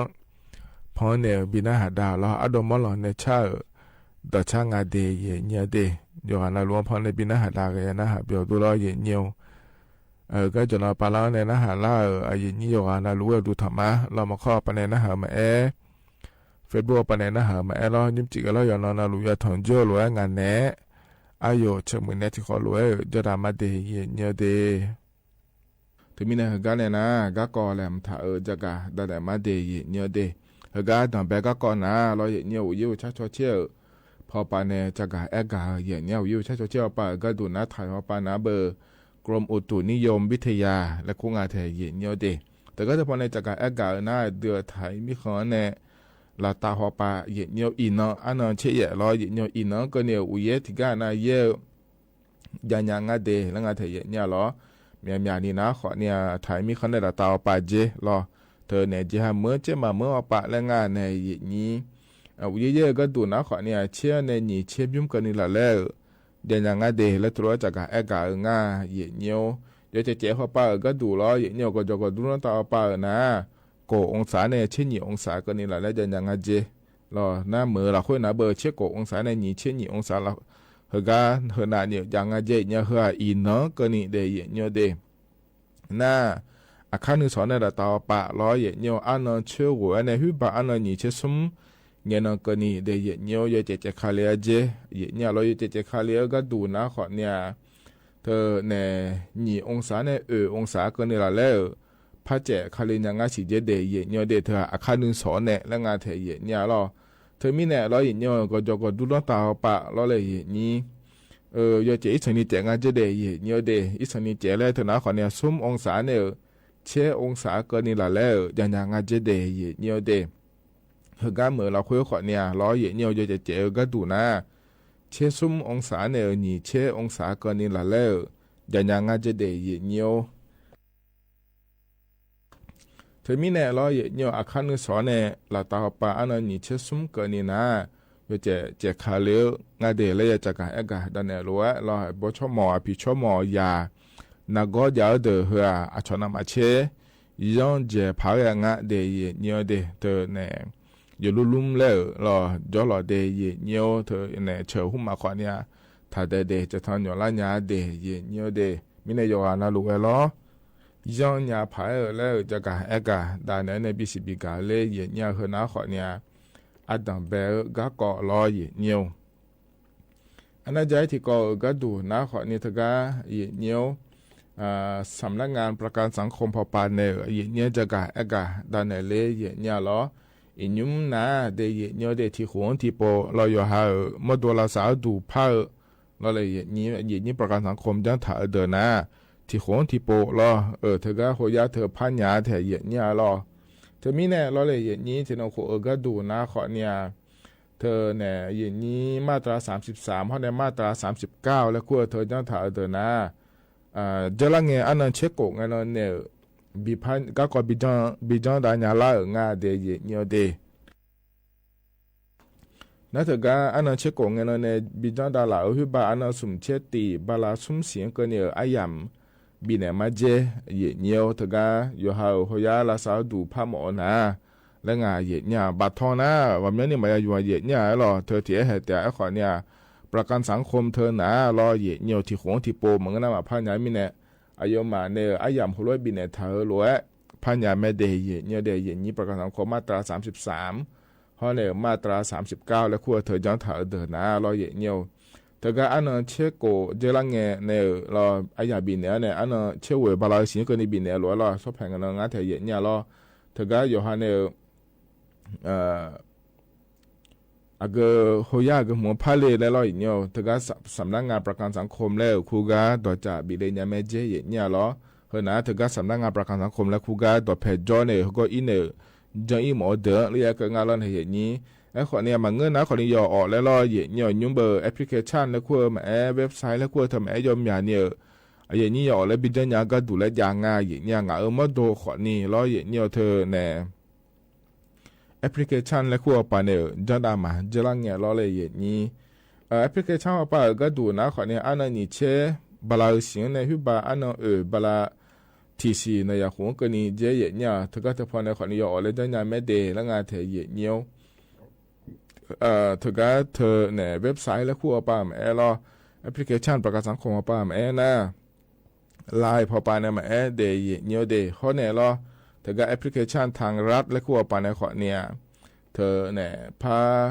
จันยาสิเดและงานเธอเยอะเดที่มีเนี่ยล้ออยู่มาเนี่ยไอ้ยาบินเนี่ยถ้าล้วนล้อหุบอันนั้นสุ่มเชติบาลาสุ่มเสียงกันเนี่ยจันยางานเดเยอะเดเธอเนี่ยประกันสังคมพาหมอเดินหน้าล้อเลยเยนี้เธอมีเนี่ยล้อเยเนี่ยเธอเนี่ยประกันสังคมจะถ่ายเดินหน้างานในโฮโลหรือว่าไอ้ยามให้ยาวหรือจังยามแม่น่าเห็นล้อยุ่มบาลาเช่นนี้สิก็ละงานล้ออีนุ่มขอเนี่ยให้อินล้อขอเนี่ยอันนั้นที่อย่างนั้นก็ละถ่ายเบอร์เยี่ยวที่จะน่าดูรอสุดท้ายมาจีนี่จังยาเจยุ่มพาเกลน่าขอเนี่ยเธอเนี่ยมาโดนก็โกเจโลแล้วล้อที่ขวงยามยาเจน่าก็บิโกยามแม่เนี่ยเยี่นี้รอน่าเธอแต่มาเงอเดเยี่ยวเดเสือลาบัวก็ดูแล้วงานเธอเยี่ยล้อเสือลาบัวก็ดูจังยาแม่เดเนี่ยที่หัวหัวยาบาน่าขันเนี่ยหัวก็ดูนะขอเนี่ยที่พานิยาก็นี่บิกเนี่ยมาแล้วแม่เธอเนี่ยเราประกันสังคมเธอก็เสือลาบัวป้าก็ดูนะล้อไอ้ขอเนี่ยให้ที่นกหัวก็ดูจะละเงี้ยที่ป่วยมายาอยู่มาสิเล่แล้วนะล้อเนี่ยนี้ยอหันเนี่ยหัวยาให้จาก็ให้จังถ่ายกาล้ออินเนี่ยอยู่มินยาแม่เดเนี่ยเดเสือลาบัวก็ดูนะเดมีเนี่ยเฮนะขอเนี่ยประกันสังคมก็ก่อแล้วพระจักรดันในเลเดยเนียวเดเขาในใจที่ก่อล้อเนียวเนียวมีอะไรล้อดอลัวยาแม่โลเลยแล้วล้อเนียวเธอการเนี่ยคนละครึ่งเฟส2และคู่เธอเนี่ยเราเธอการมินหุ่นแล้วเธอเนี่ยเราเธอการเดือนในยุทธมนตรีปานในจักรเอกาโดเลยเดยเนียวเดเดือนนี้มันตีในอนุทินชาญวิรกุลปานมิรุณจากเอกาโดเลนาโครงการคนละครึ่งเฟส2และขั้วเธอยานาซอยง่าเดและแม่เธอเนี่ยให้เราเธอเนี่ยอันดับแบ่งกันนะรัฐบาลปานะขอเนี่ยเธอเนี่ยรัฐบาลเฮมานามีน้อยร้อยเนี่ยคนละครึ่งเฟส2และขั้วเธอจะรู้เลยเนี่ยเนี่ยบิยุมมาสิเดและเอลิรอเอโดเลเดเนี่ยให้เดือนนี้มันตีปาก็ดูนะขอนี่เนี่ยรัฐบาลปาเมียวเมื่อเธอยานาเจียมิเนี่ยรอเนี่ยเธอก็เนี่ยรัฐบาลปานาเจียโลล่ะพิวเธอยุโรเหลือเนี่ยมายุ่มยังไงเจเนี่ยเราเธอมีเนี่ยยอเจนาลุยานาจิงาเดและตัวละเกิดงาเธอเนี่ยย่อๆล้อเธอรัฐบาลยอสื่อยาล้าวเนี่ยลอยอายมารัฐบาลปายาเกิดนะคนที่เจและงานในนี้มึงน่า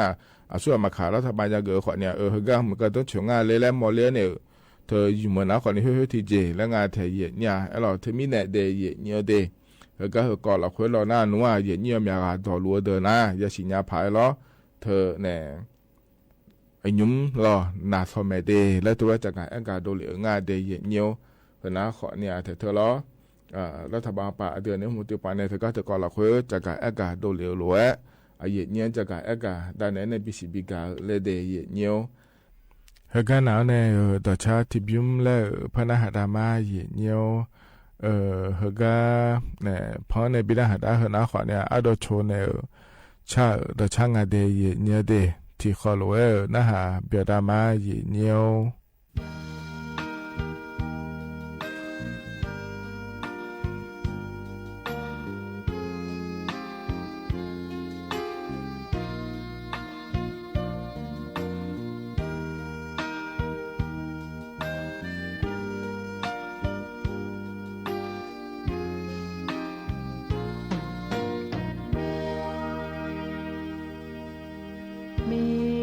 cha quê ta để liêu cho ha lệ biểu thế lo nhau cho biểu mà mưa phiêu sư mà già ngã yo nung yo na nơi xa nhà cho abu nếu cao cho nghe đồ về mà nghe cho xa nhà yo ha ga isha cho mưa ga te ya ne cơ nhà nga lang nữ mà la khê ne thơ te cho nung lệ cứ lòng chưa na thì cả cho sẽ lệ yo mai nơi nhà nó anh nâng mi cha của ta để lệ gì hơn nay ta bị nè lao nhau na gư lăng tha ma zia ya de zita no hane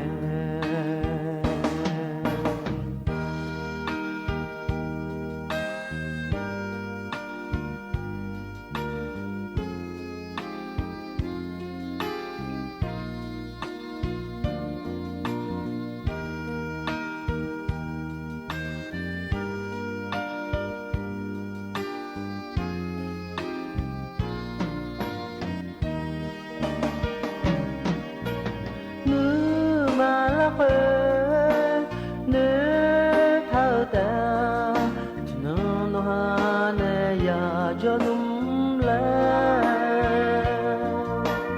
cứ lòng chưa na thì cả cho sẽ lệ yo mai nơi nhà nó anh nâng mi cha quê ta để liêu gì hơn nay ta bị nè lao nhau na gư lăng tha ma zia ya de zita no hane zia ya de zita galane zia ya de zita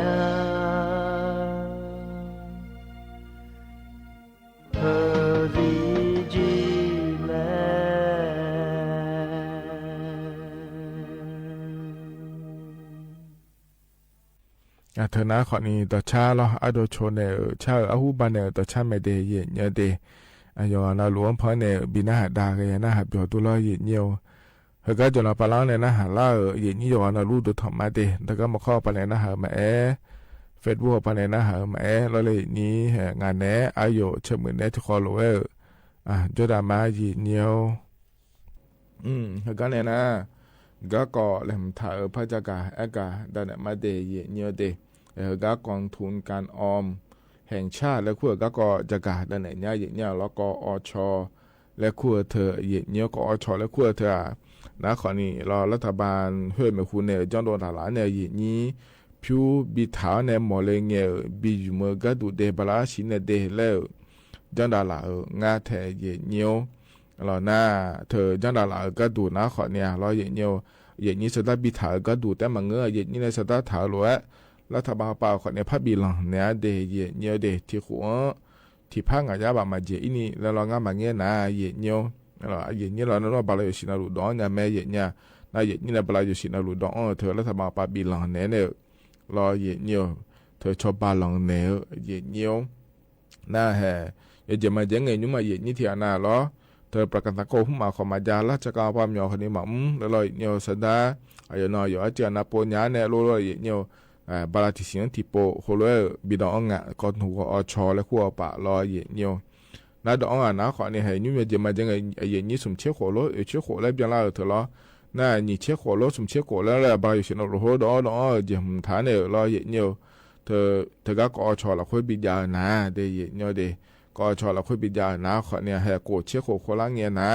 รัฐบาลปาบีคนเนี่ยเลยเย็นเนี่ยเราอดีตในจิมถ่ายแต่มังเงอรัฐบาลเป็นชาวบ้านเนี่ยเพื่อขอเนี่ยเย็นเราอยู่เมื่อซาจีเนี่ยเราเย็นเนี่ยบาลาอาชีเนี่ยเย็นเนี่ยบิดยาแม่ที่อันน่ะเราก็คงกำอยู่เสือเงี้ยเนี่ยอย่างเงี้ยเนี่ยเราเย็นเนี่ยเธอเนี่ยจิมถ่ายในคงกำอะไรถ่ายนะอีนุ่มโกเชี่ยวโคเบลาเดี๋ยวนะขอเนี่ยยาจุ่มได้ไม่ได้เย็นเนี่ยเดเธอมีเนี่ยเราอยู่ดื้อไม้มือถิ่มแม่เย็นเนี่ยคงการก็หุ่นนะเราเย็นเนี่ย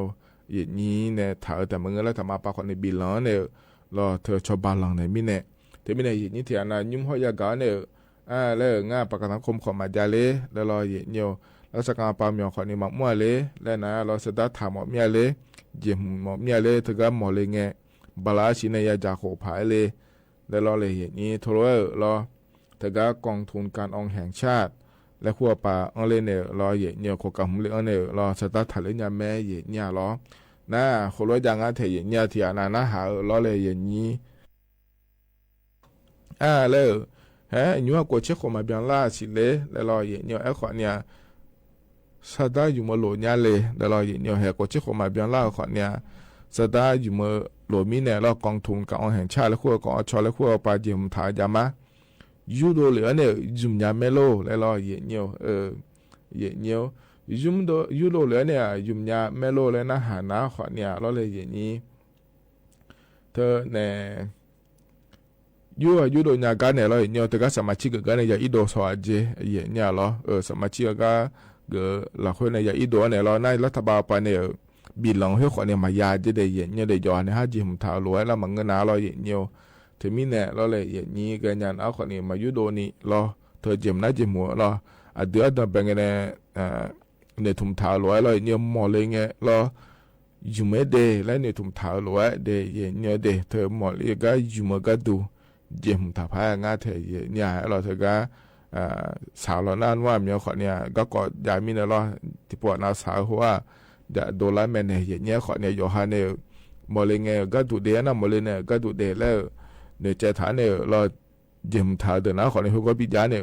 เรามาเลยไงยุ่มยาเนี่ยก็ดูเดแล้วเราเห็นเนี่ยยุ่มเฮยยี่เฮยยามหลักคนนะแล้วก็ไงอดีตหูช่วยอย่าเฮยนะเบอร์เราอย่าให้มีแม่จ่ออย่าให้มีแม่จ่อแล้วเราเห็นเนี่ยมาเลยไงมายาสาพายอย่าชุไลพายแล้วเราเนี่ยยุ่มมาทุกโลกคนนี้แม่ยังไงเนี่ยจะมีอะไรก็น่าขอเรายุ่มดามาติกาจ่อนะอย่าติกาแล้วพยาจ่อเนี่ยอย่ามันจะขอดอเราเห็นเนี่ยให้หากเนี่ยเดือดขอนี่ผมยังขาดที่ป่วยข้างหลังเนี่ยเดือดกันแล้วโลหากเนี่ยเดือดขอเนี่ยให้ผมยังเธอเวลาที่เสียงที่ปวดน่ะดามาให้ชาวบ้านเนี่ยรู้ชาวบ้านเนี่ยโลแล้วมันเงินน่ะที่ขอรู้ขอนี่มาพยาจ่อแล้วเราเลยอย่างนี้อย่าอันยาพยาจ่อขอนี่อย่างนี้เนี่ยน่าอย่ายอมอย่างนี้พยาจ่อเนี่ยอย่างรอสัปดาห์ดามาบิจโกเนี่ยมาเลยเจเนี่ยนะขอนี่หายก็สักการะพระพยาเทียเนี่ยไอ้เราอินุมนะอย่าสิจงก็อย่าจ่อมีเนี่ยเราเนี่ยเธอมีเนี่ยเราอย่างแต่คนนี้มากูยังอ่ะย่อหาก็ดูแล้วคนนี้อย่าเลยมุ่งทางงานเทียเนี่ยรอเธอมีเนี่ยเดียเนี่ยเดกองทุนการเราแห่งชาติแล้วก็เธอจะได้ฐานเนี่ยแล้วทำมาไปชาวบ้านหลังเนี่ยมีเนี่ยเนี่ยรอเนี่ยเธอก็โครงการหุ่นเลี้ยงเนี่ยย้อนยังไม่เดฐานยังไม่เดเนี่ยเดแล้วจากการเอกาได้เนี่ยบีซีพีก็เลยเดเนี่ยอันนั้นใจที่ก็ดูรอเนี่ยก็เลยเพลียงงานเทียเนี่ยอินะอันนั้นเชี่ยรอเธอก็อันนี่ข้าทั้งพัดโดนะรอเย็นเนียววันศุกร์เงินฉลาอันติเงินนั้นว่านานแม่เย็นเนียว รอเธอเนี่ยวันพฤหัสบดีแล้วงาแต่อันนั้นสมเชติเงินนาเนี่ยเดย์เยอะเดเธอวันพุธเงินฉลังอ่ะถึงมีเนี่ยรอที่นขอก็ดูนะก่อนในวันพุธวันพฤหัสวันศุกร์กันนะที่นั่นจะล่างารอเยี่ยวนับวันเสาร์อาทิตย์แล้วพระฉลังงาเทเยี่ยวรัฐบาลเปล่าเราหน้านุ่มว่ารอเยี่ยวเจลังเงินเนี่ยจะดูเลยไหมเราวันศุกร์เงินเราอันนั้นยิงเงินข้าทำพัดโดเนี่ยอันนั้นยิงเงินนะนั่นเราเนี่ยมาเดแล้วรอเยี่ยวถึงมีเนี่ยราชการปามหยงมั่วเดินถ่ายมีคนเดินนี่นะเธองานนั้นก็นิยาหนังงาเทเยี่ยไอ้ข้อนี้เธอเอกชนป่าก็ดูเราหน้านุ่มว่ารอเยี่ยวที่ก้านาโลเจียนะข้อเนี่ยเธอเนี่ยเทียนะมาบินหนาวโลแล้วขอนี้ยังงานในอย่างนี้หมอหุ่มมาโลแล้วขอเนี่ยมายาหนังเดดันโดหุ่มมาโลแล้วรออีกเนี่ยเธอเนี่ยหัวเราะตั้งพระอายามเราคุยล้อเลยอย่างนี้หมอนะขอเนี่ยเห็นช่วยอยากจะซ้ำมาโดนี้ล้อลาซาเลก็ยาโดโลแล้วรออีกเนี่ยเลยยาลาซาเนโลตอนนัวขอเนี่ยโยมอยากจีจะฮอลูดาวโลแล้วงานเทียเนี่ยดูมาเบียกเชื่ออายามเราคุยล้อถึงมีในรัฐบาลป่าก็ดูนะขอเนี่ยเธอก็เอกชนยามพอป้าสักเกิดงานเทียเนี่ยแล้วอย่าให้เธอก็จะมุ่งจากเดือดเราอย่างเนี่ยอยู่ให้บริษัทเราคุยกันมั่วเดือดเราก็จะนะขอในข้าทั้งผ้าอย่างเราคุยอันนั้นยังไงเราทีเนาะผ้าหนาลองในเดย์และตัวจะดูเหลืองานเดรัฐบาลป่าก็ดูนะขอเนี่ยเราอยู่กันนะหลวงกับเบียเนี่ยเราเหยียดเนี่ยเธอบีบกับเชื่อก็ดูข้าทั้งผ้าอย่างเราคุยและงานเทียเนี่ยเราเธอมีเนี่ยเราเลยเหยียดนี้เธอเหินนะขอในรัฐบาลปในอย่างนี้เธอบริเมเลกับชอปารอเกือเนี่ยรอกระจำอย่าขังรอบินาล้อบินาดอนบินาล้อก็ดูเดแล้วสักเกิดงานในอย่างนี้รัฐบาลปในเดอย่างเงี้ยเดเธอมีเนี่ยรออย่างเงี้ยอย่างนี้นะขอเนี่ยอันนั้นสมเชตีอันนั้นตีนี่ซุ่มก็เนี่ยอย่าหนางานเดก็เนี่ยงานเสียอย่างเงี้ยรอสมเชตีรออันนั้นตีนี่ซุ่มก็เนี่ยงานเดกาขัดทั้งพาก็เหลืออายามเหล่าคุยนะเดยเนียวเฮนะขอนี่ก็ดอตอลวกาอย่างนี้เนี่ยนิวจีอาทันจอยยามเหล่าคุยล้อจะก็อากาศดานในบีซีบีกาเดยเนียวเดก็เนี่ยนะล้อเนียวอายามเขาจะล่าเหนะขอนี่อายชากาแล้วบินาหดาแกมาเดยเนียวเดนิมเจียก็พอเนี่ยบินาหดาเฮนะล้อเนียวอโดอาชาแซลาและขั้วกันเนี่ยชาต่อช่างงาเนียวล้ออายามมาจะล่าพอบินาหดาเนี่ยอายามเยอะนะขอในขออีมาล้อยอนะล้อจุดยังไม่ได้เนียวอาคารนึงสอล้อนาลีแย่ล้านในหัวหลังเกินในที่ขอล้อล้องานแหนอายุเชื่อเหมือนในพัฒนจุลมาเดขออีมาอุดุธรรมา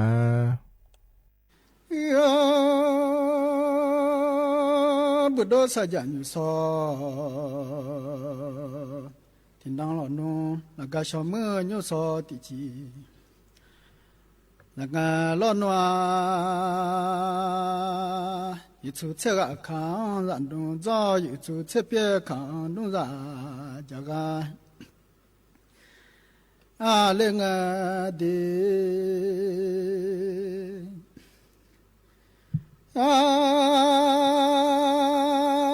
ชอบส่งสีดอกกา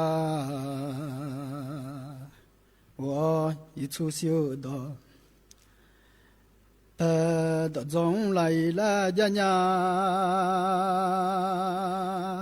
สุญญาดอกกาว่าอยู่ชุดเนื้อดอกเพดอกจำลายอดได้อยู่มาทุมอยาจังทุลาอ๋อเนื้อไม่ยอมยังจังยอลากาเลียวอาชอส่งสินดัวดอกกาลัวองดอกจงดีสุญญาดอกกาโอดอกจาเงมาลืญาเลลมาดูอามังอาหาติกา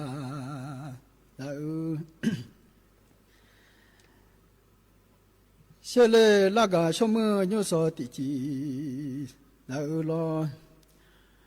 นัวโอมาชาดจิตชังยะชังอังเลจา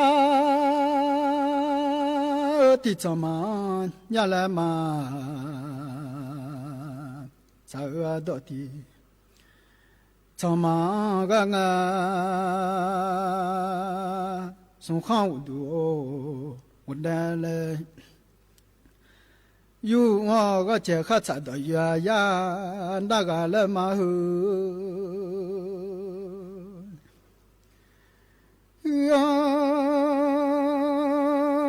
ดะดนีมาทุงเชญาละมาหูชดอดนีมาทุงเชยลัวโอดนีมาบ่เชยังบุโดสัญญาญุทินตังเล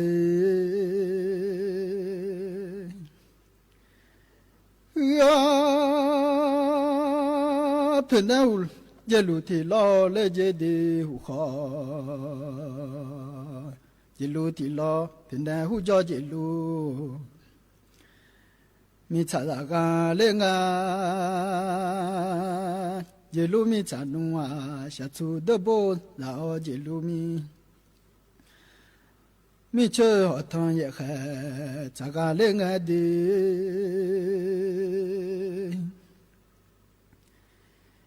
ยา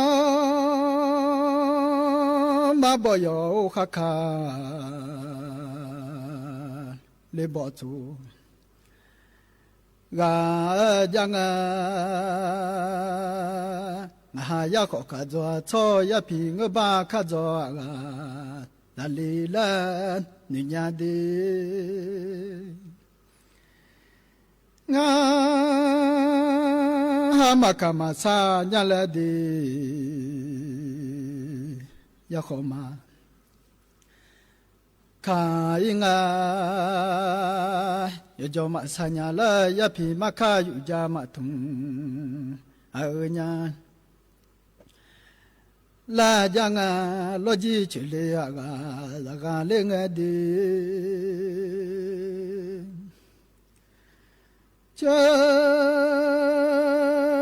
เลเชยาโอลทอติคอมกาเลงาจะเดยาซามิมุดุขอซาเลลาอ๋อนะบุโดสัญญาญุตินตังเดยาพี่บ้องบ่าวอยามานอนอยู่ลัวจะได้พี่ปายามานาบอลัวพี่จียามานาเบลลัวยังดียาจอกอายุจังกามาจีเลนีจังกามาจีจอปูสิจาโลอาจังกาตินดาบอกกันสมปูเจลังเขาลูจาเลหุโลชมอดดายซาเจ้าเต็นจามึงโอยยาจัญญาญิโอดงมาชูเลดงมาชูทุมมาลอนยูโลอาตินดาบอกกันสมปูเยลังเขาลูจังบุโดสัญญาญุตินตังเดยาก็ขังนุมาช่วยจัญญาเดยากันเจญอกางนุมาช่วยยากันยามาขังนุโบช่วยยามาติขอแบ่งเจจีเบียงจาลาเดยามา ว่าที่ยาว่าเชคูฮอแม่ลูกาจังกาኙมาซามลูมลาลาอ๋อจดเดละกุจจาขยูขลามีอาเฮ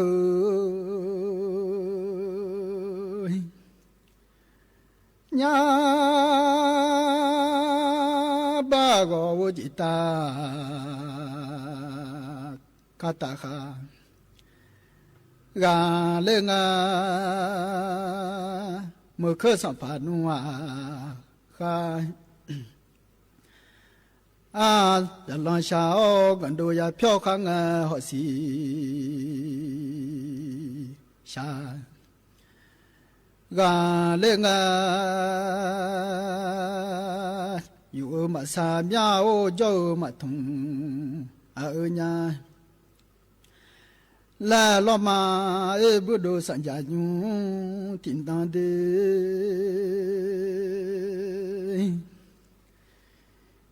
ยากาชมือโอญูสอติจิดาลอโนโลชมอดดาจาจามิจิเพทุนดามาดอจากาเลงเดยาเป็นยังบ่าวของกามิใจลอนาอดีรานิของกามิชาอีกายาละญาญาโนเป็นยังบ้านนึเจขันจาติโลนาอดีรานินึเจพุโตอีกาละยังหู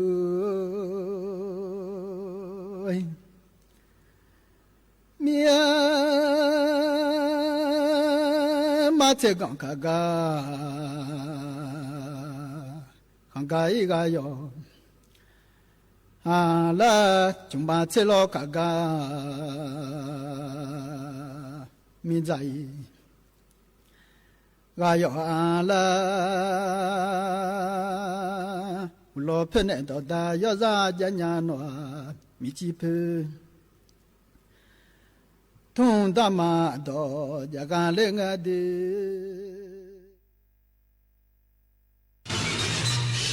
สถานีวิทยุกระจายเสียงแห่งประเทศไทยและเครือข่ายทั่วประเทศเสนอข่าวต้นชั่วโมงรู้เร็วรู้จริงเกาะติดทุกสถานการณ์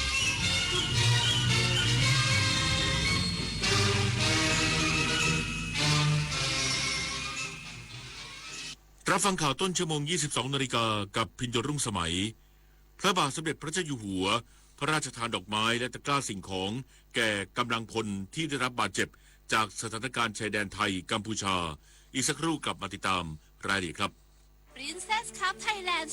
2025 กลับมาสร้างความประทับใจอีกครั้งภายใต้พระปณิธานในสมเด็จพระเจ้าลูกเธอเจ้าฟ้าสิริวัณวรีนารีรัตนราชกัญญาเพื่อยกระดับกีฬาขี่ม้าไทยสู่มาตรฐานสากลพิเศษสำหรับคนรักสุนัขและนิทรรศการสุดประณีตเพลินกับคิดโซนอิ่มอร่อยจากฟู้ดทรัค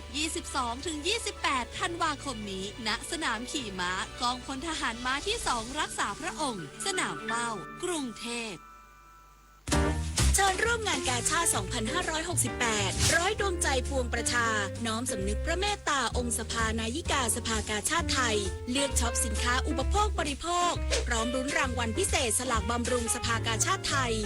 11-21 ธันวาคมนี้ตั้งแต่เวลา 11 นาฬิกาถึง 22 นาฬิกาณสวนลุมพินีและช่องทางออนไลน์ผ่าน www.iletcost.org ร่วมร้อยดวงใจสานต่อการให้ที่ไม่มีวันสิ้นสุด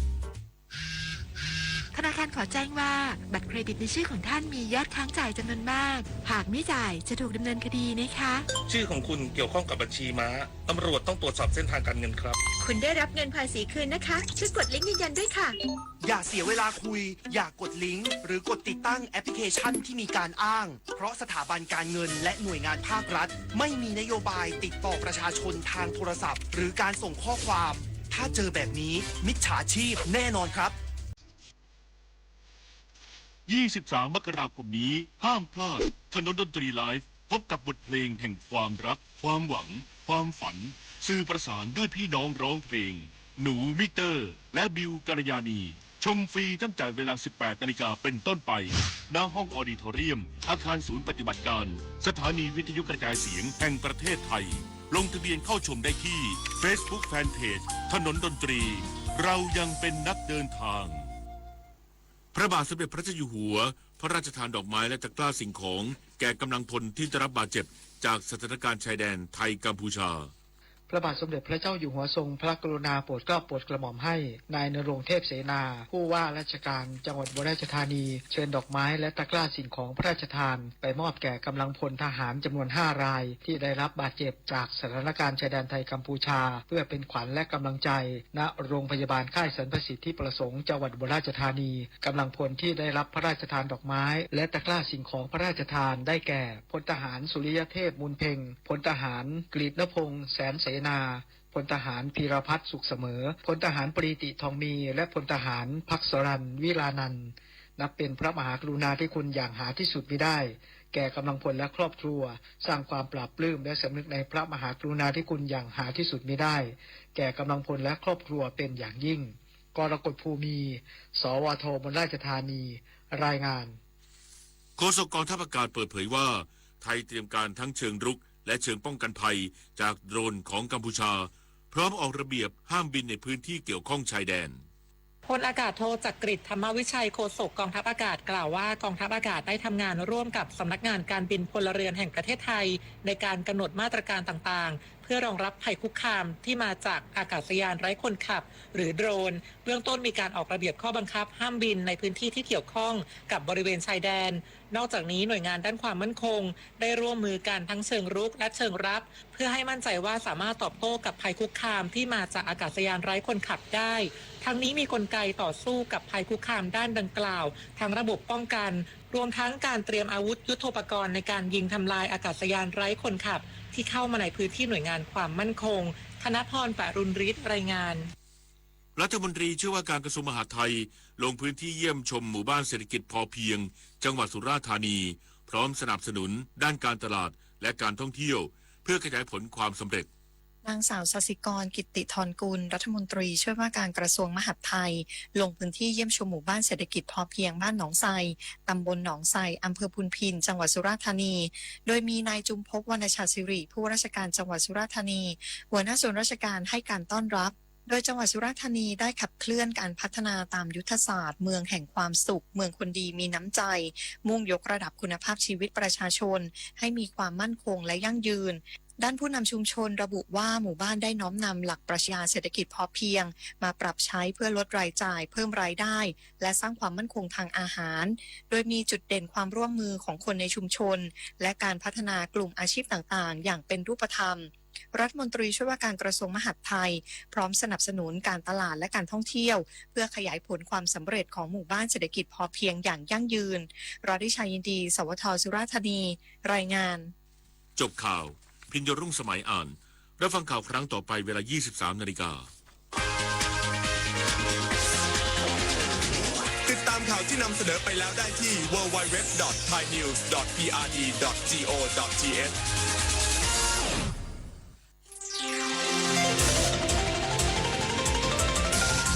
วิทยุแห่งประเทศไทยให้ความรู้กู้ความสุขสร้างเราขึ้นมาธรรมชาติก็สร้างสิ่งที่ดูแลเราสิ่งที่ดูแลเราตอนที่เราเจ็บป่วยเนี่ยเราจะเรียกว่าสมุนไพร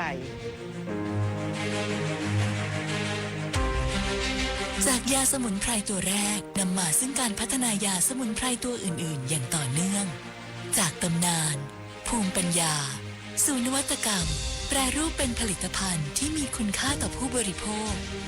ผลิตภัณฑ์ของอภัยภูเบศรต้องไว้ใจได้มีมาตรฐานการผลิตที่เป็นสากลวันนี้อภัยภูเบศรได้รับคัดเลือกจากภาครัฐให้เป็นวิสาหกิจเพื่อสังคมเราจะเป็นพลังที่สร้างสรรค์สิ่งดีงามเราจะดูแลเพื่อนมนุษย์และธรรมชาติเราจะเป็นพลังแห่งตำนานสมุนไพรไทย ครับเข้าสู่ชั่วโมงที่2ของสุขภาพดีวิถีไทยนะครับอย่างที่แจ้งไว้คุณหมอมะกรลิ้มอุดมพรท่านมารอแล้วนะครับหวังว่าวันนี้คงจะมีไปรษณียบัตรเข้ามาหลายๆฉบับนะครับคุณหมอครับสวัสดีครับครับสวัสดีคุณฟังครับสวัสดีคุณบรมครับครับวิทยุแห่งประเทศไทยให้ความรู้กู้ความสุข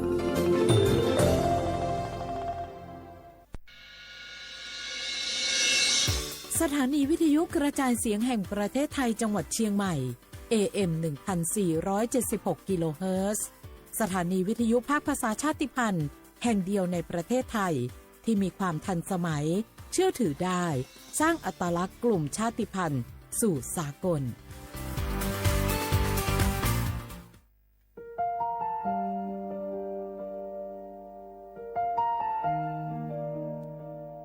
ขอน้อมเกล้าถวายอาลัยสมเด็จพระพันปีหลวงพระแม่แห่งแผ่นดินผู้ทรงเมตตาเหนือเกล้าขอพระองค์เสด็จสู่สวรรคาลัยข้าพระพุทธเจ้าข้าราชการและเจ้าหน้าที่สถานีวิทยุกระจายเสียงแห่งประเทศไทยจังหวัดเชียงใหม่กรมประชาสัมพันธ์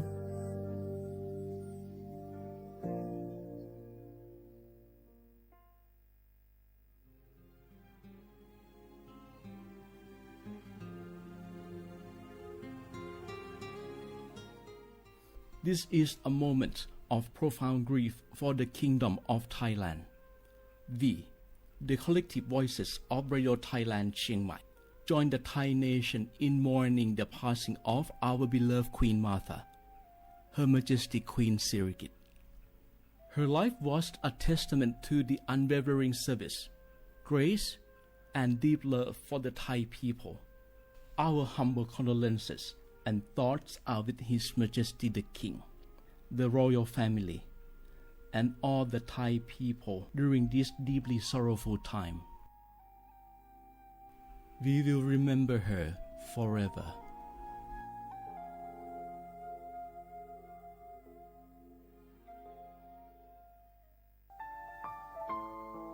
เฮาข้าพี่น้องเจ้าคือไตมีตั้งหม่องเจออันเจ้านางหอคำสมเด็จพระนางเจ้าสิริกิติ์พระบรมราชินีนาถพระบรมราชชนนีพันปีหลวงเลยเข้าสวนหมักหักคำนนเพกว่าย้อนสู้เก่าตึงปันเฮาวิเย็นขวัญเงาเจ้าเฮาขาหอดถึงตีสุคติกัดเย็นเสก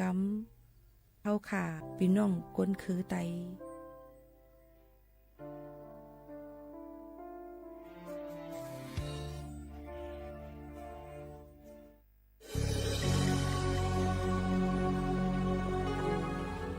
เกิดเป็นคนไทยเติบโตบนผืนแผ่นดินไทยจงภูมิใจในความเป็นไทยชาติไทยเรานั้นนับเป็นชาติที่มีความเป็นมาเก่าแก่ยาวนานเรามีภาษาวัฒนธรรมและมีสิ่งต่างๆที่เป็นเอกลักษณ์ให้เราได้ภาคภูมิใจในความเป็นคนไทยเราควรเห็นคุณค่าและมีความรักชาติหวงแหนแผ่นดินอันเป็นมรดกของบรรพชน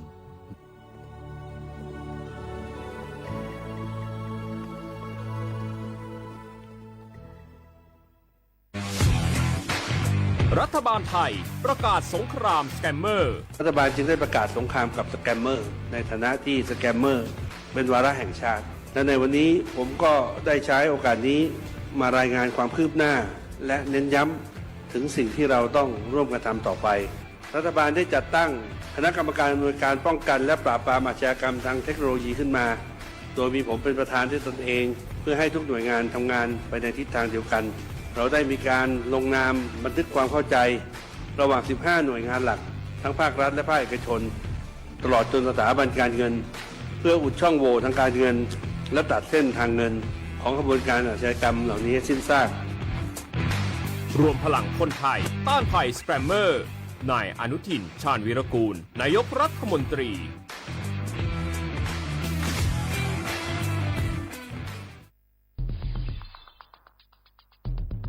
แค่ 3 ปีความเสียหายจากอาชญากรรมไซเบอร์ของคนไทยพุ่งทะลุถึง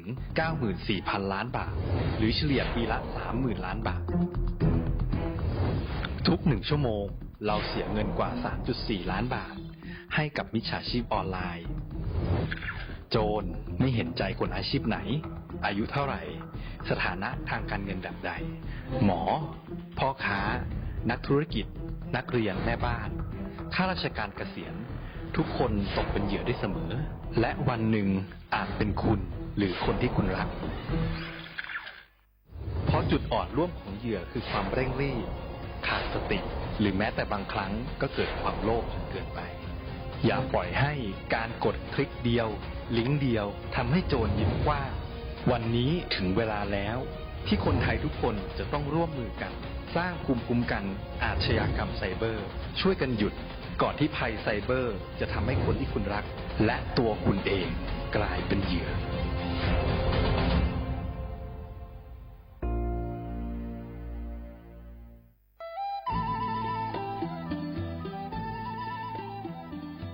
จังหวัดลำพูนโดยสำนักงานวัฒนธรรมจังหวัดลำพูนขอเชิญชวนทุกท่านร่วมย้อนวันวานสัมผัสมนต์เสน่ห์ตลาดวัฒนธรรมถนนสายวัฒนธรรมย่านเมืองเก่าข่วงพันปีถนนรถแก้วชวนมาชมชิมช็อปกับสินค้าพื้นเมืองของกิ่งบ้านเฮามากกว่า100ร้านค้าพร้อมชมการแสดงศิลปะวัฒนธรรมล้านนาและกิจกรรมดีๆจากชุมชนท้องถิ่นทุกวันเสาร์และอาทิตย์ตั้งแต่วันที่25ตุลาคม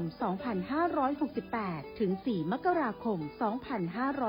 2569ระหว่างเวลา 14 นาฬิกาถึง 21 นาฬิกาณตลาดวัฒนธรรมถนนสายวัฒนธรรมย่านเมืองเก่าข่วงพันปีถนนรถแก้วอำเภอเมืองลำพูนจังหวัดลำพูนร่วมแต่งผ้าเมืองใส่เสื้อผ้าเมืองเดินย้อนวานๆเก็บภาพความประทับใจในย่านเมืองเก่าแล้วคุณจะหลงรักเสน่ห์เมืองลำพูนผู้ใช้สิทธิบัตรทองหรือบัตร30 บาทวันนี้หากต้องการย้ายหน่วยบริการประจำไม่ใช่เรื่องยุ่งยากอีกต่อไปย้ายเองได้โดยวิธีง่ายๆผ่านระบบออนไลน์เพียงดาวน์โหลดแอปพลิเคชันสปสชหรือแอดไลน์สปสชพิมพ์ LINE ID @NHSO เลือกเปลี่ยนหน่วยบริการและทำตามขั้นตอนแค่นี้ก็ย้ายหน่วยบริการได้แล้วแถมยังสามารถใช้สิทธิรักษาได้ทันทีสอบถามเพิ่มเติมได้ที่สายด่วนสปสช1330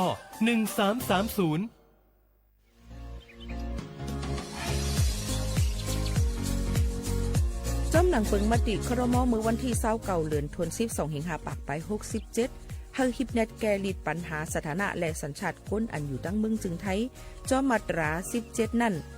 ตอนตาพี่น้องเฮาเขาอันเข้ามาอยู่ตั้งเมืองไทยหึงนั้นและมีไว้เข้าจอมเปิงเฮากว่ายืนย้อนสถานะต่างดาวเข้าเมืองถูกแม่นจอมเปิงไล่ตอนตาลูกอ่อนอันเกิดตั้งเมืองจึงไทยมีอู่อำนั้นก็แม่มีไว้ทะเบียนประวัติบุคคลไม่มีสถานะทางทะเบียนอำนั้นไว้10 ปีถูกแม่นยาวในจึงเฮาก็ยืนย้อนสัญชาติไทยจอมหนังมาตรา7ทวิไลพออยู่ตั้งกรุงเทพมหานครกว่ายืนไลตีสำนักบริหารการทะเบียนกรมการปกครองพออยู่ตั้งต่าง7วันในจึงกว่ายืนไลจอมหนังวัดไว้อันเปิ้นออกปันเฮาขานั่นเข้าย้ำเหตุการณ์จอมหนังหลวงปองจึงต่อพอถึงวันที่29เดือน62ปากไป69ค่ะ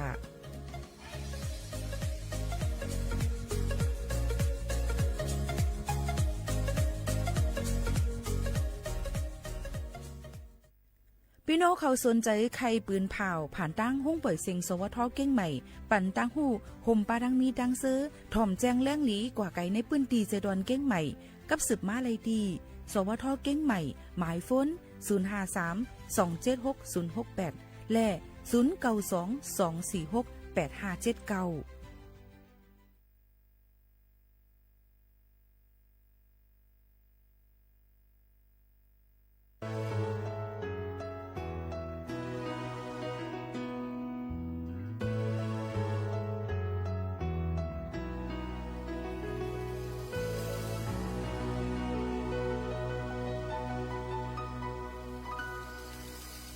0922468579lấy ăn po mê má có hưng yao yam liêu giờ thường hằn men khấn hơn phải langยัน hưng cóความเหงาจอมห่มบานไว้เล่หือเตไลตกกินมาย้อนสั่งอ๋อตึงเก่าย้อนสู้หาอยู่มาตาปีตุพุ่งเงา เยอะน้ำพอตั้งไม่ออกลูกใจความคุกเข้าไว้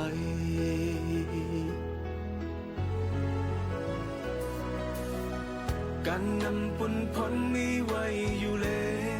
ยามเลี้ยวเจอถึงหันเหม็นขึ้นเฮินอยู่ก่อนเตะตือตันเมื่อหันเป็นในเสวอนเถิง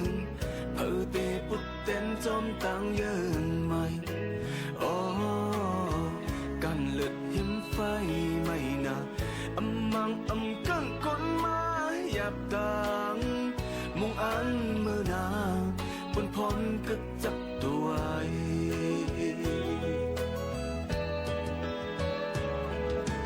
อ๋อหาโปเลเมกะเจน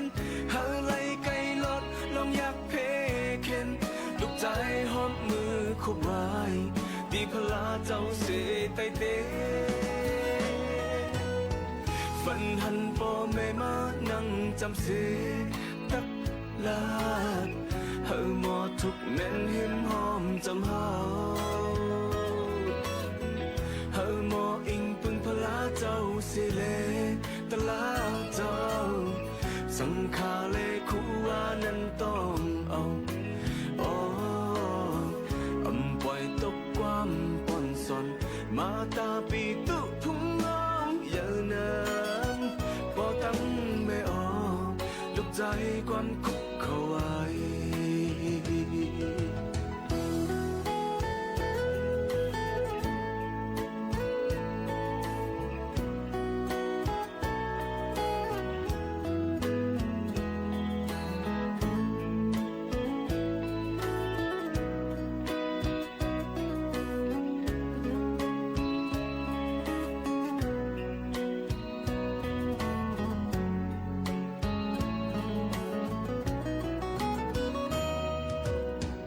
การนำปุ่นพ้นมีไว้อยู่เลยยามเลี้ยวเจอถึงหันเหม็นขึ้นเฮินอยู่ก่อนเตะตือตันเมื่อหันเป็นในเสวอนเธอเพื่อเตะปุดเต้นจอมตังเยินใหม่อ๋อกันเลือดหิมไฟไม่นะอำมังอำกังคนมาหยับตังมุงอันเมื่อนาบนพรกึกจับตัวไว้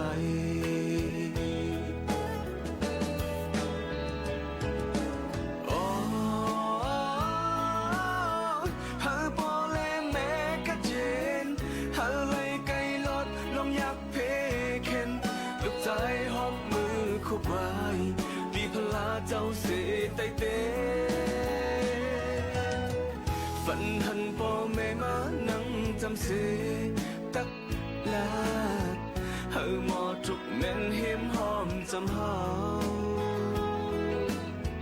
เฮาหมออิงปึงพลาเจ้าเสเลตลาเจ้า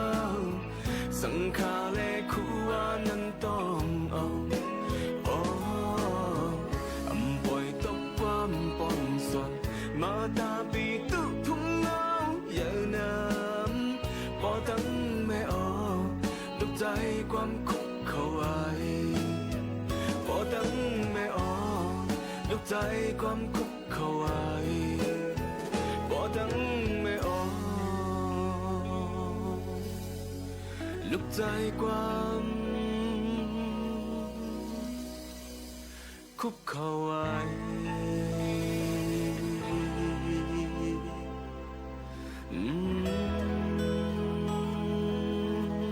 เหมือซุ้งค่าเหมือซุ้งพี่น้องผู้ยินถ่อมเฮาคาตั้งเซิงกูก็กูเกิลค่ะทบกันดินเนอร์ตอนการห้องปล่อยเสียงสวทเก้งใหม่ AM 1476กิโลเฮิรตซ์ปืนปล่อยเสียงกูวันบ่ถึงมาข้าวยาม 10 โมงถึง 11 โมงกลางเนอกลางค่ำอยู่จอมขาวยิงหมู่ขาวนุ่นสุภาวันเชื้อสารวินเป็นอ้อยก็อ้อยเซบ่แม่ปีๆน้องๆเฮาเขาค่ะตอนด่านในวันเมื่อในก็ถึงมาในวันพัดที่18เดือนธันวาคม2เหงปลาย25เป็นเดือนเจึงรอง13คำปีใต้2 1ปากปลาย20ปีก็จะ1เหง3ปากปลาย 87คู่อยู่จ้อมกันดังเขาหมู่ขาวโน่นตีในสิในตอนการเฮาคาทีในนั่นย้อนสู้ปันกูก็กูก้นให้อยู่ลีกินหวานก้างหยานพี่เขียนกันกูก็กูก้นเสกำจึงหนังไหนค่ะอยู่เป็นอ้อยก็อ้อยเสจ้อมกันที่ในนะคะวงวางในพี่น้องเฮาเขาเก่าอย่าไปลืมค่ะนะลูล้อมด้วยถึงป้ายอยู่ลีกันย่อก็เฮ็ดเฮอหลายๆอองตีเมื่อว่าในดังเกียงหายฝนตกเฮียงเนี่ยนะคะนะฝนตกหายใหญ่หาหลงกำเหลียวเยี่ยวค่ะพี่น้องเฮาเขาค่ะลูกส่องฝนตกส่องยาฝนตกกันพองหือย่อก็ดังเสดอนเกียงใหม่นี่ได้ก็บางทีก็อัมมีบางทีก็ติกัดในขณะเนาะก็นั่นแหละตีตาสันลอยสูงนั่นเนี่ยค่ะเตมีอารมณ์กัดลมเย็นมาเนี่ยค่ะลดยอมลงมากัดเฮียงมาหมอก 1-3 องศาเซลเซียสเนี่ยค่ะแล้วก็เตมีฝนโหปักมัน 10% ในปื้นตีกำหนังก็เตไปดังเกียงไฮ้ลำปางพะเยาเมืองน่านและเกียงใหม่มังปื้นตีซึ่งหนังไหนค่ะพี่น้องเขากลางในเจ้าลมกัดลมเย็นเตมี 15-20 องศาเซลเซียสค่ะเนาะวัยวันเตมี 27-32 องศาเซลเซียสซึ่งหนังไหนค่ะปอดีอยู่สันลอยสูงนั่นเดี๋ยวมีหมอก6 ถึง 14 องศาเซลเซียสก็บอกว่ากัดเดี่ยวในคณะพี่น้องเขาค่ะโยก็เฮาลดเฮาก้าก็หลุเลยฟังกันไว้จอมจังหนังไหนค่ะหนังฮือบ่ได้ลดเพกันกูซ้ำแสนปึ้งจังหนังไหนค่ะอ๋อพี่น้องเฮาเขาค่ะฝากปันพี่น้องเขาค่ะโยก็ตอนดาโครงการคนละครึ่งพลัดในค่ะเนาะจ้าเจออันเป็นคนไทยนะคะเลยใจมีศูนย์เข้าร่วมโครงการคนละครึ่งพลัดนั่นนะคะก็อย่าลืมค่ะให้ใจให้เย้าตัวอ่อนตั้งเลือนในนะคะเนาะเพราะว่าอำไปจ่ายหมดอำไปจ่ายเย้าตัวเปิ้นก็ได้ยึดเงินขึ้นจังนั้นค่ะเนาะอันดีหลู่ไล่อันดีบนหลู่ปันเฮานั้นเปิ้นก็ได้เอากว่าขึ้นจังไหนค่ะก็นั้นพี่น้องเขาจะซื้ออันกึดด้วยก็คือก็จ่ายนะคะทำมีหมวกเขานั่นต้องตึกคือถ้าอำกึดเดียวค่ะนะจ่ายหมดเดียวนะคะกำนำก็ได้ก็ซื้ออีหยังล่ะก็ได้ก็ซื้อเป็นข้าวน้ำมันไข่ไก่จังนั้นไหนค่ะเนาะ1วันจ่ายเลย400 วัตต์นั่นค่ะเนาะอันในตอนการคนละครึ่งพลัดในนั้นค่ะก็ฝากเตือนจนถึงพี่น้องเขาจังหนังไหนค่ะกำในเฮาคาได้มาด้วยแทงในค่ะเนาะก็ติเลยหันว่าในค่ะทั้งเจดอนเก้งใหม่ปอดในเมื่อวันที่14เดือน12ป่นมานั่นในค่ะเนาะก็ค้นหาในค่ะขับตัวนั่งยิงก้อนนึงไตโคในค่ะมีเป็นเพในขณะเป็นเพนั่นขณะนอนโหเนอ3 โมงปลาย45เจ้าหน้าที่ไทยเขาลงปืนตีกดทัดจอมเส้นตั้งวงแหวนหอบ2ในเวงสารปีเนี่ยค่ะเจดอนเก้งใหม่เลยเขาผ่านรถผ่าซ่อนกันไว้อ่ำย่ำ3ลำนึกโคอันลัดตั้งรถไฟเก่งแสนนั่นในค่ะพี่น้องเขาค่ะน้องตั้งเจ้านั่นสิในก็ได้หันมีนางยิงก้อนนึงนั่นขนาดเนาะชื่อห้องคุณนฤมลเนี่ยค่ะอันนั้นก็ห้องน้องชมพู่อาศัก23 ปีอยู่วันสีดงเย็นเวงสารปีค่ะน้องชมพู่ในเป็นลูกยิ่งแห่งการยันเมืองค่ะคนเวียงไรค่ะจึงแต่ปอดจันมันนางในมาเกิดเมืองไทยมันนางอันกว่าจอยก้นเจออันทั่วเพกึ่งกลางนั่นแหละยากามาผ่าเสือถึงตีเซียนตกโขหมัดเจ็บเดียวก็ถึงอาศักสายใจกว่าแป๊ดไหนนั่นค่ะลองตั้งเจ้าในก็น้องชมพู่เนี่ยก็ป่นขับตัวกับยาโมนที่16หรือ12ป่นมาพี่น้องหลายคนเจอเกี่ยวข้องจ้อมกันก็มาจอยหลู่ต้านหยัดน้ำนะคะเตวาวาเนี่ยค่ะอันกับจอยก้นทั่วเพเน้นขนาดเนาะยก็กึ่งกลางมันยาที่ตัวเศร้าเก่าในก็ติเลยว่าลงตั้งลีในเนี่ยค่ะที่กึกตัวกว่าปอหายก็ตั้งเลยเนี่ยนั่นค่ะก็ติเลยว่ามังปองมังเลยมาในเพกึ่งกลางอันว่านั่นเฮาใจว่าติเลยพังตาตัวเศร้าเก่าไว้พังตาเปิ้นเสียกะพังตาตัวเศร้าเก่าโยก็รู้เลยรู้ล้อมด้วยถึงไหลรองหลายอันค่ะเฮาแค่มันเกิดเป็นเนี่ยนั่นค่ะเนาะลองตั้งเจ้าในก็ยินเสียไหลมองใจจ้อมมุ่งหอเฮินน้องเขาเต้ๆจังหนังไหนค่ะพี่น้องเขาอันนี้ก็เอามาฝากบันมือพองอาศักตึกก็เรียกอยู่นั่นค่ะเนาะก้อยการซึ่งหือกอลีค่ะ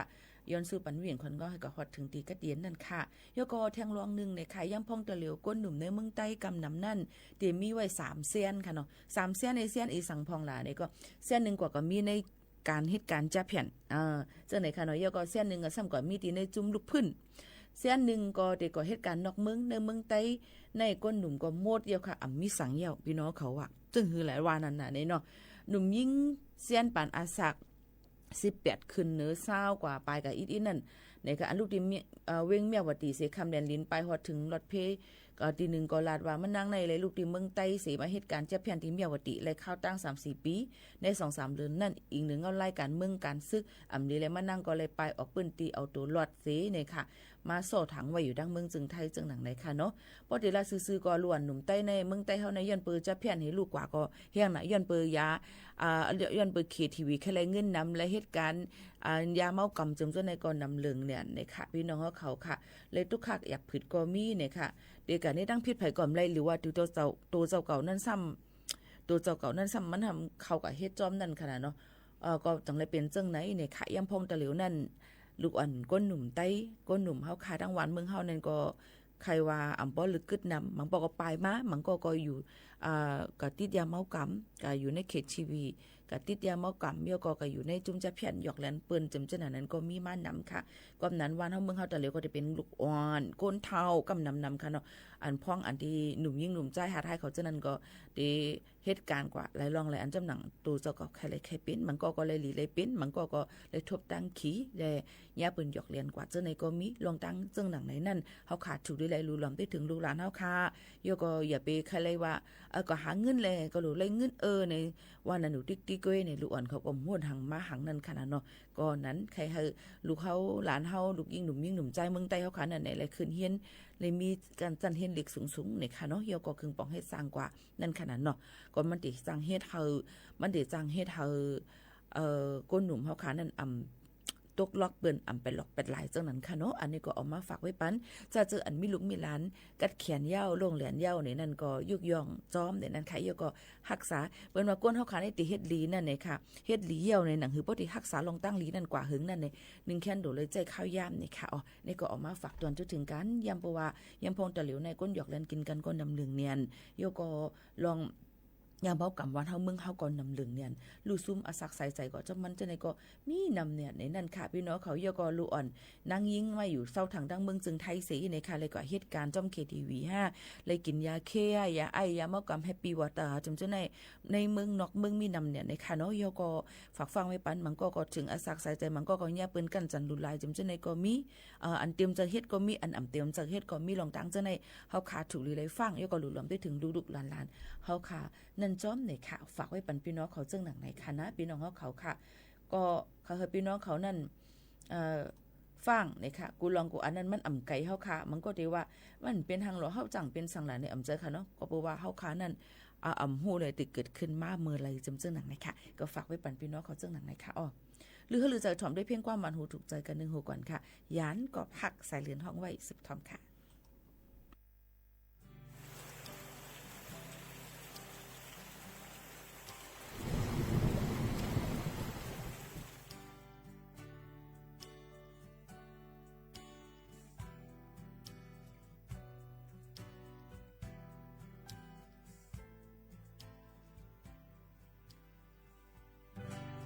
เจอว่าตีอ่านลืมสังญา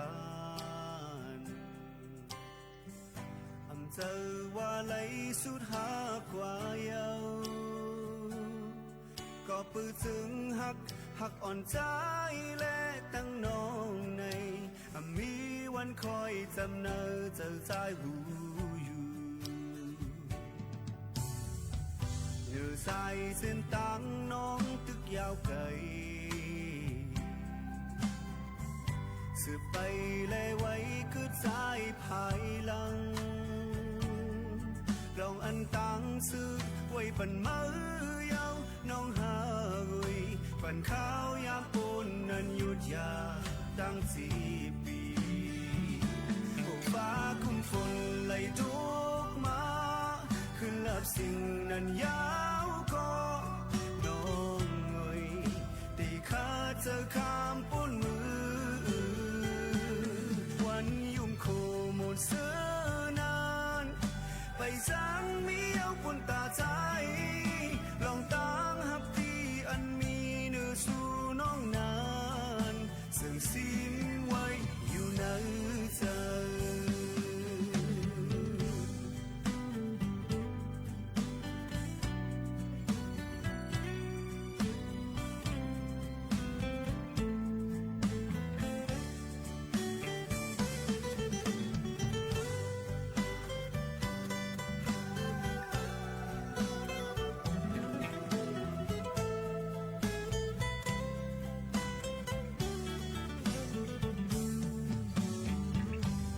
ใส่เส้นตั้งน้องตึกยาวเกยสืบไปและไว้คือใจภายหลังลองอันตังซื้อไว้ปันมือยาวน้องหากุยปันข้าวยามปูนนั้นหยุดยาตั้ง4 ปีโอ้ฟ้าคุ้มฝนไหลทุกมาขึ้นลับสิ่งนั้นยาวก็น้องเอ่ยที่ข้าเจอข้ามปูนมือวันยุ่งคู่ มีเอาปุ่นตาใจลองตั้งหับที่อันมีเนื้อสู่น้องนานสื่อซิมไว้อยู่ในใจโอ้ฟ้าคงฝนไหลทุกมาขึ้นลับสิ่งนั้นยาวก็น้องเอ่ยที่ขาดเจอข้ามป้นมือวันยุ่งโคมนเสือนานไปจางมีเอาปุ่นตาใจลองตั้งหับที่อันมีเนื้อสู่น้องนานถึงซิมไว้อยู่ในใจโอ้ถึงซิมไว้อยู่ในใจ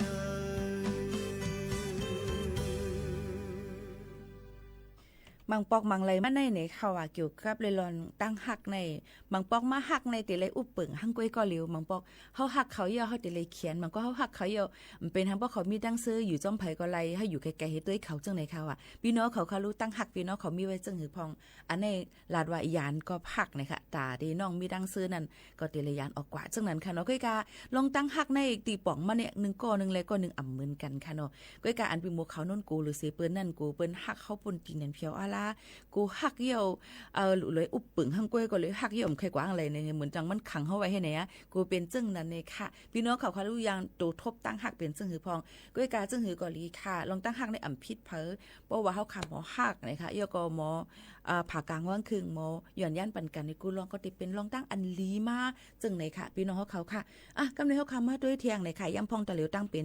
โยกาตั้งเป็นอันที่ใกล้ๆเป็นเขาอันดีฟิงฟ้าละสีแปลกเบิ่งหลากหลายในก็ติเป็นตั้งเป็นไข้หวัดหนาวอยู่อำดีกินออกมาตั้งเป็นโควิด19ตั้งเป็นไข้หวัดใหญ่ตั้งเป็นขี้เงาเดี๋ยวก็ตั้งเป็นอีหยังเที่ยงล่ะตั้งเป็นเนื้อเลือดเนื้อไม่ต้องกว่าต้องแก้นกินอ่ำซุกอ่ำรีบนะจังให้เลยต้องฮีต้องกว่าไรลงตั้งเจ้าในตั้งเป็นเจ้าในนั่นในใกล้ๆเกิดขึ้นมีมาเลยเฮาอ่ำลึกมืออ่ำลึกย่ามันก็กะเฮาขาหลูเลยฟังไว้เดี๋ยวก็หลูเลยมีแห้งกำขำตัวให้เต็มทนเฮาอยู่ลีกินหวานกันกูก็นั่นตีเข้มลีเลยเสเปิ้นเดี๋ยวก็ตีเอสุดมันใน1วันในกินน้ำอันโมเซอร์เซียนเซออิ่มๆเต็มๆค่ะตีเอสุดมัน8กอกนะเดี๋ยวก็ที่2นอนหลับอิ่มๆเต็มๆ8ถึง9ชั่วโมง10ชั่วโมงก็ในเกาหลีถามมาปีโมคานนอนหลายชั่วโมงไปถึง8ชั่วโมงนี่ค่ะมา7ชั่วโมงบางวันนะอันนี้ยังไปเต็มทวนไปแคมดีค่ะนะเดี๋ยวก็อย่าไปกินเกือเจียมปนตีแหนนเพียวอาลาค่ะบ่ได้ถามมาเกือจางก็มีรูปีในจะได้เจอเนาะบ่เกือเจียมกินเกือเจียมแห้งปนตีแหนนเพียวจางเฮ็ดเฮาไตเฮาขานั่นเฮ็ดการแห้งเดี๋ยวก็จางเป็นไตเฮาขาจังกวยไหลค่ะพี่น้องเขาเดี๋ยวก็อย่าไปกินเผ็ดปนตีแหนนเพียวอาลาเจียมจังหนังไหนค่ะกินให้มัน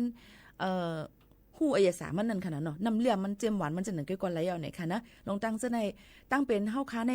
มีเผอหาเฮาค้าไหลหรือเสตัวเจ้าเก่าในค่ะเนาะโยก็พวกเขากันจังไหนกำนำก็จะกินปิ้งย่างว่าหมูกระทะว่าเนื้อจีเนื้อปลาจีว่ามาลาวจังไหนค่ะเนาะก้อยกาพี่น้องเขาก็รู้เลยฟังกันไว้จ้อมค่ะเนาะโกจังลามกว่าเป็นตั้งเป็นหลายอันจังไหนค่ะพี่น้องเขาก็ฝากจอนจุดถึงกันจังไหนค่ะในก็ลองป้ายอยู่เลี้ยวขาในค่ะเนาะพี่น้องเขาค่ะโยก็ยำพองตะหลิวข้าวกัดในติดคุกจะเลยตั้งกินตั้งย่ำหลายลองหลายอันบางอันก็ตีกาพักบางอันก็ตีถูกจึงหือก็แต่เหลือในเป็นข้าวผักกาดพี่น้องเขาผักกาดในใครว่ากินกูวันค่ะเนาะก็ว่าลองผักกาดในพี่น้องเขาเฮ็ดอีหยังกินกันพองมันก็ได้มีผักกาดโคมมาผักกาดอย่างใครอันพี่โมเขาโน้ตเคยกินผักกาดสวนจุดเมืองเฮานั่นน่ะเนาะใครกินจังนั้นมันหวานน่ะน้ำพริกขิงก่อนนี้เนาะว่าได้มีผักกาดโกผักกาดแกงน้ำพริกขิงผักกาดจ้อส้มผักกาดจ้อเจมมาผักกาดลวกกับน้ำพริกมีน้ำเนี่ยค่ะผักกาดลาเล่จังไหนค่ะเนาะข้าวผักกาดค่ะรู้ไหนใกล้กะเฮือนเหลมเฮือนเลยก็ใกล้ๆมีผักกาดแกงกันเนี่ยว่าข้าวในป้อมแกงก็ป้อมกูก็โคจ่องใจซึ่งหือกอลีค่ะมันก็ได้เป็นตั้งกินตั้งยำตีเฮาค่ะคุกจะอะไรใครจะถึงเนี่ยก็วนถึงมันในค่ะเนาะเยอะก็ข้าวกัดในก็ได้เป็นข้าวลามข้าวตำง่าในค่ะเยอะก็ได้มีผักกาดส้มเยอะก็ได้มีแทงเนื้อตุงนังตุงปลาตุงว่าจังหนังไหนค่ะพี่น้องกับผักกาดโลเล่หวานผักกาดลาเล่หวานทนจะเยอะค่ะผักกาดลาเล่ของพี่น้องเขายามกินกันบางทีก็ติ่มหูจักเนาะผักกาดลาเล่ในก็ติมีปลาใส่ปลาดังผักฮานนฮีบ่ได้ใส่ดังการนั่นค่ะเนาะล่างเมื่อใส่เส้นใส่เยอะก็ติตำข้าวเหนียวของข้าวจ้าเองเนี่ยหัวเมียวเฮ็ดเลี้ยงเยอะก็ใส่เยอะก็ติมี ผักกาดหมอกอันเฮมะเขือส้มอิดนี่ผักหมีอิดนี่มันหวานอันพี่น้องเขาบนห้องผักกาดลาเล่เนี่ยก็เลี่ยมเล่กินเฮ็ดในนั่นน่ะเนาะอันนี้เข้มเนี่ยนี่ค่ะพี่น้องเขาก็ตั้งกินตั้งยำเฮาค่ะกำในปลาแล้วก็น้ำลายกับไข่ปุ้นมาลอยๆอันนี้ค่ะนะถ่อมได้เพียงความเมื่อไกน้องเขาย้อนมาดังเมืองกรุงเทพเมืองกวักค่ะนะว่าย้อนความปีหมู่เขานั้น1หูค่ะเนี่ยปีหมู่เขานั้นลึกปันหูในค่ะนะได้เป็นเพียงความหูในค่ะอันไหนแน่อำไปตั้นลึกสุวะอำไปตั้นลึก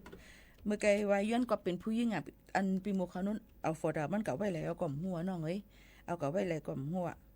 เอาเพียงความหักสืบหักปีหมู่เขานุ่นห้องไว้ในก่อนค่ะนะฝากบรรพี่น้องเขาก็ก้นค่ะ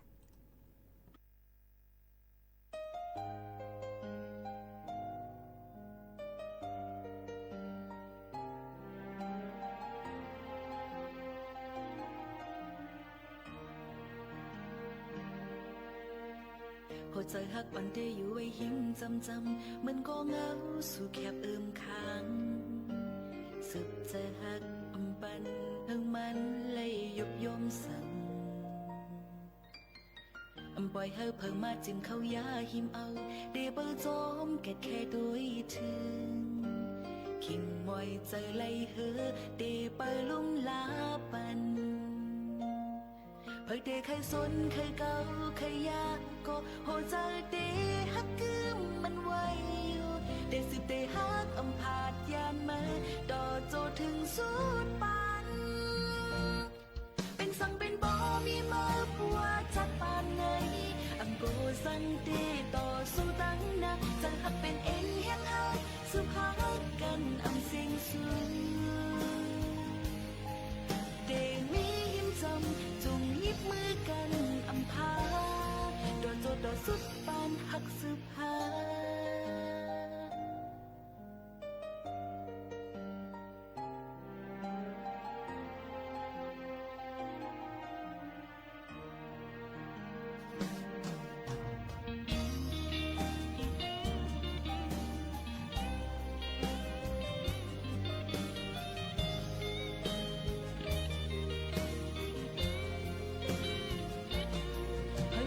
สนเขาเก่าเขายากก็หัวใจดีหักกึมมันไว้ได้สืบได้หักผาดยานมาต่อโจถึงสุดปานเป็นสั่งเป็นบ่มีมาว่าจัดปานไหนโกสั่งตีต่อสู้ตั้งนักจะหักเป็นเอ็นเฮียงหักสุภาพกันเสียงสูงเดมีหิมจำจุงยิบมือกันพา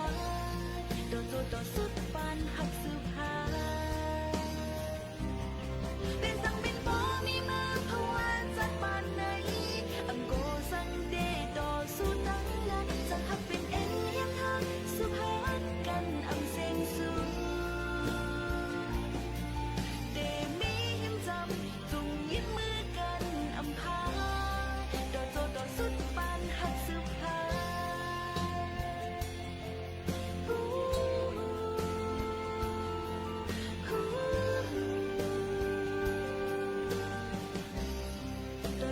สุดปานหักสุภา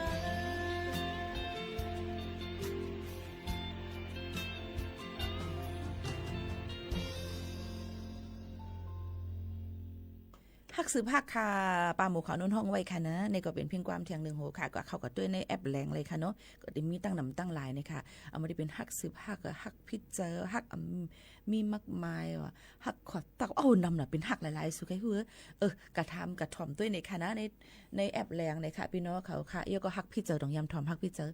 เพอดีหันจมตั้งตุกที่เนื้อจัดปานันเก่าในลาด้วยคะแนนก่อนก็ไม่มาด้วยเทียงเลยค่ะพี่น้องเขาค่ะมาฝากไว้ปั่นจะเจออันยิบไว้โฟน Android และ iOS เนี่ยค่ะสมาร์ทโฟนมือถือเฮาคานั่นเนี่ยค่ะพี่น้องเขาค่ะเพลงอันเมื่อไกลนั่นที่ย้อนมานั่นจ้าค่ะยินชมค่ะต้องฮู้ค่ะก็ไม่มาถ่อมได้ก่อนเปิ้นฮู้ตั้งหันถ่อมได้ลีๆค่ะนะแอปธนาคารเนี่ยค่ะแอปธนาคารนั้นก็แอปพลิเคชันเนาะค่ะใกล้โอนเงินจ่ายเงินผ่านแอปพลิเคชันในโฟนเฮาค่ะนั่นนะ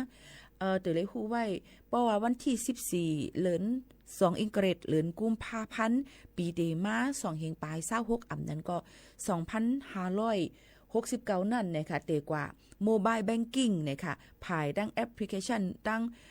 แต่เจอโอนเงินถอนเงินดังแอปดังฟงเฮาคานั่นเนาะกูธนาคารดังเมืองจึงไทยเตห้องหับไล iPhone ติดตั้ง iOS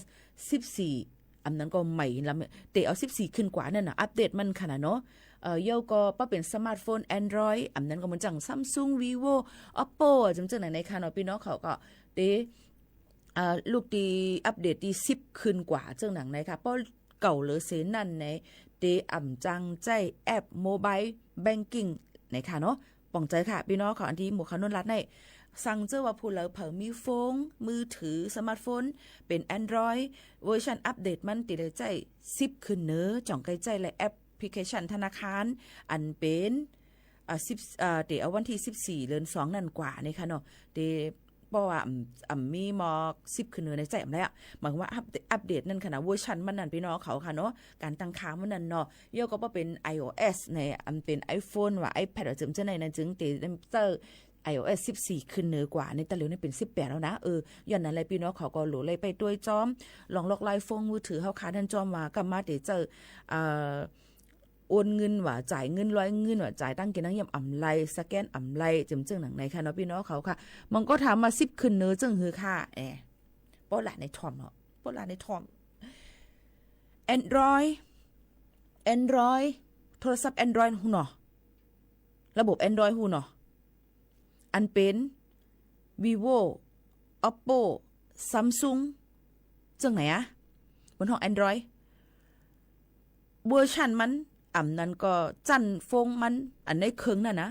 เตเลยอัปเดตนั่นมันเตเจอ10ขึ้นเนอะพอเตรียมให้10ลงใต้นั่นเตเจอไหลพอถึงมาวันที่14เดือนเฟบรุรีนั้นก็วันวาเลนไทน์นี่แหละง่ายๆอันนั้นเตเจอไหลแอปโมบายแบงกิ้งนั้นก็แอปโอนเงินลอยเงินในโทรศัพท์นั่นนะอันสแกนเอานั่นป่องใจเนาะต้องไปป่องใจเพราะป่องใจเรียกมาเก่าอีนึงพี่หนูเดขึ้นในซับลัดในแท่งว่าเป็น iOS ในจึงเวอร์ชันมันอัปเดตมันเนี่ยค่ะนั่นเดไลเป็น14ขึ้นเนอะแต่เหลียวใน iOS ใน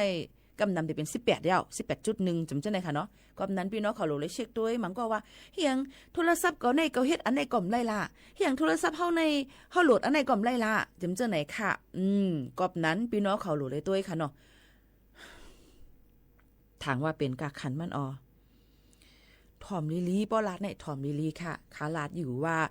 อันเปิ้นอัปเดตมันคำเลยว่ากาขันมันเลยว่าค่ะเนาะไปเลยป้าว่ากาขันมันเนี่ยเนาะเปิ้นว่าโหลเลยอัปเดตปันเฮาเป็นเวอร์ชันเนี่ยค่ะลองการเจอเครื่องเจอมันนั้นอัปเดตอันเมอปันเนี่ยให้ไหนคะพี่น้องเขาค่ะความนั้นเลยพี่น้องเขาโหลเลยป่องเจอที่ในนะคะเนาะมันก็เตเลยอัปเดตมันก็เตอัปเดตก็เอาซอฟต์แวร์มันนั่นค่ะเนาะอันเป็นซอฟต์แวร์อันเป็นในโฟนมือถือเฮาค่ะนั่นจึงไหนอะค่ะในพี่น้องเขาค่ะความนั้นลองตั้งเสื้อในก็พี่น้องเขาโหลเลยอัปเดตกันนะคะแต่เหลียวในก่อนมันก็อัปเดตยาวมันก็ทำไปเพราะเป็นวันเฮาเมืองเฮาเด้ก็โอ้โหอีหยังออกใหม่มาได้ซื้อกันเพิ่นเนี่ยค่ะเนาะมันปอกมาในกากาดแน่ฮีอีค่ะในยี่ฟง iPhone 17อันนี้สุกะหือแน่หรืออะไรเนี่ยให้ในแทงดูก่อนในค่ะนะซึ่งคือก็ลีค่ะพี่น้องเขาจะว่ามีเงินยาวที่ซื้อมาเจอเลยฮู้ที่ป่องที่เป็นมันก้อยเนี่ยค่ะเนาะก็นั้นแล้วเฮารู้เลยฮู้ว่าเฮาขาดซื้อฟงอันไหนมาเนี่ยเฮาขาดเจอมันลองไล่อีสังเนี่ยค่ะเนาะมันก็ในมีเงินหลายๆก็เปิ้นซื้อเป็น 6-7 หมื่นเงินไทยเนาะใจเอามา 6,000 นี่ไงเนี่ยเพราะว่าถ่ายแค่พางไปก็ใจแอปพลิเคชันต่างๆอันทั้งลูกก่อนย้อนนั้นพี่น้องเขามันก็นั้นโหลเลยซื้อเจอเฮามันป้อกึ่งแลบกันตั้งอันเฮาขาดเจอนั่นเตเตอร์ลีเลยเซเปิ้นในนั่นค่ะพี่น้องเขามันเตเข้มลีนั่นขนาดเนาะก้อยกำใจเปียมันก็ว่าไปหามีเงินใครซื้อก็อยู่ที่สูเจ้านั่นขนาดไหนก้อยกาจังหือก็ลีในค่ะเฮาได้ซื้ออีหยังก็อย่าเฮาหรือได้เตอกันว่าเฮาได้เจอฟงนั้นมันกึ่งกะมันเหมาะกะหือนะคะบ่ทำบิโมเขาโน่นต้องใจกึ่งกะมันเนี่ยค่ะปีเจอเอาในค่ะนะพี่น้องเขาค่ะตัดต่อเสียงว่าถ่ายคลิปว่าถ่ายคลิปปันตั้งหูเนาะแล้วดิถ่ายได้เหมือนเจอเงากันพี่น้องเขาได้วนน้ำแล้วก็เตรียมหลีกผืนไล่เขาโอ้โหเหตุการณ์เจอเครื่องเลี้ยวแกมีหลายเครื่องเหมือนเปิ้นค่ะเนาะพี่น้องเขาค่ะมีเงินซื้อเหมือนเปิ้น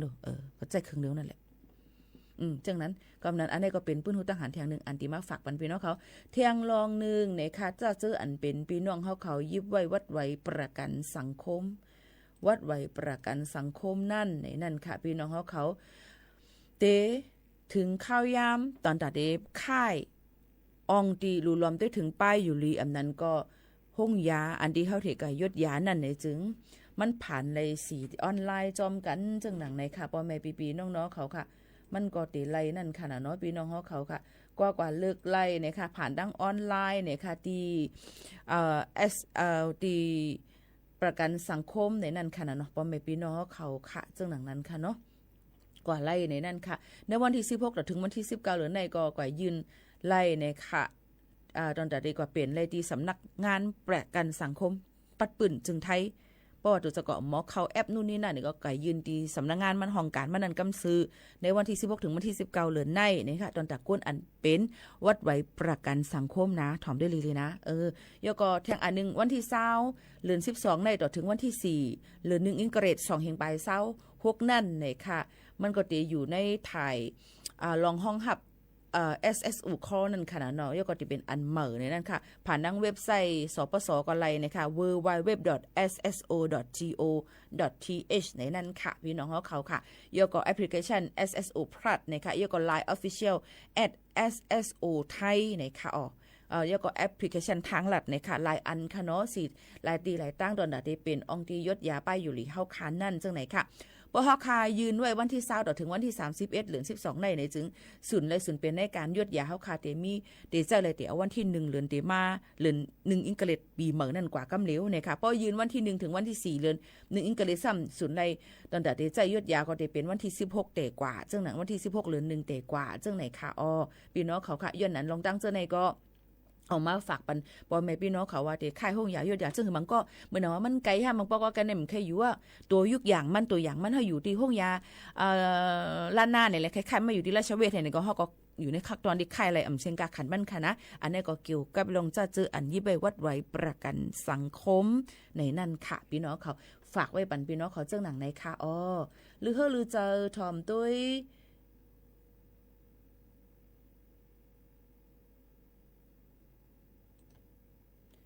เพ่งความหวานหูถูกใจกันเชียงหนึ่งหูก่อนนะคะเมื่อไก่ย้อนเพ่งความนางคำขินมายังก็หาต่ำหันขลาน้องเปียวอันย้อนมาเมื่อไก่นั่นมีอะไรช่างเอียงก็ตึกเอียงก่อมหัวเมื่อไก่นั่นหาอ่านข้อความก่อมตั้นคือเตรียมก่อมตั้นเตรียมไว้ในค่ะนะเตเฮ็ดฮือลีในค่ะน้องนางคำขินในเตเอาความหูเลยเลี้ยวค่ะห้ามหันเอาความหูในเอาเนาะอันนี้ต่างเตี้ยนนะเกี่ยวสังเยา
เป็นน้องนึกเล่นลายหัว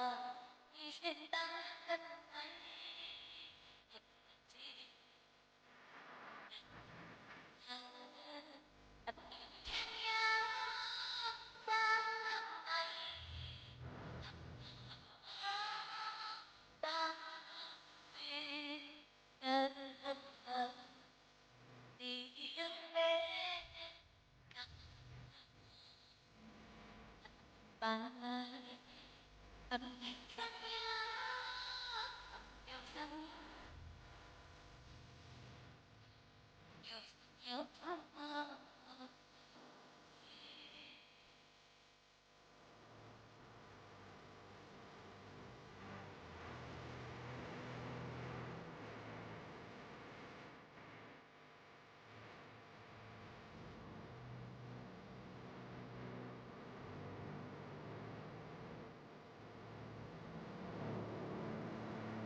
เกี่ยวสังเย้าในค่ะนั่งคำขินค่ะต่างเตี้ยนอันย้อนมาเมื่อไกลหามหันค่ะนะย้อนน้อมเหยียนนำค่ะจะเจออันย้อนมาเลยปีโมเขานุ่นเปิดปันตั้นคึดเจอเหมือนหนังกลางเจอนั่นนี่ก็อย่าไปว่นนำอย่าไปจะลำบดจะลำในเด็ดเท้าไว้ว่ะพี่น้องเขาค่ะถอมจ้ำกันที่ในเย้าในค่ะย้อนสู้ปันกูก็ค่ะเนาะอันมาถอมให้อยู่ลีกินหวานก้างยันเพ่เข็นกันกูก็กูก้นนั่นค่ะเยาว่ะพี่น้องเขาถอมจ้ำกันที่ในเดไล่ผัดยันพี่น้องเขามือกว่าก่อนเย้าค่ะอ้อหัวสุเก็บกำแม่เหมือนในป้อเป็นตาเหลวในเมืองพ้องแลนลินเมืองไทยเลยเมืองกัมพูชาอันนั้นก็เมืองกัมพูเดียเนี่ยมันมีปัญหากันในค่ะนะเปิ้นก็ติมีลองมาลาดซับแรงในลองข่าวนั่นค่ะเกี่ยวกับลองซื้อหาในปังตึกกันจังนั้นมันได้ใส่ข้าวยามิดอ่อน1ปีโมเขาโน่นก็ติมาฮบทบพี่น้องเขาอยู่ประมอก35ถึง40มินิในกล้วยนี่ค่ะนะซึ่งหือก็ลีค่ะเอาข้าวยามอันมีอยู่นั่นให้พี่น้องเขามีตังซื้อให้อยู่ลีกินหวานเนี่ยค่ะเหตุการณ์ขึ้นอย่างเหมือนซุ่มกันกูก็กูก้นค่ะอะไรลีก็เอาค่ะอะไรเมาก็8เสกำในค่ะนะฝากไว้ปันกูก็เสขาวโมขาวนุ่นผัดยันพี่น้องของมือกว่าก่อนตั้งเพียงความตั้งแผจอกแม่เนี่ยค่ะอ๋อส่งขึ้นมามาทบกันมือผู้ขะเมื่อในยิ่งจมขอบใจกูก็กูก้นค่ะเหมือนสุงค่ะ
ยมเลยยิง น้องใจพี่ย้อนบอกรักอีกหนึ่ง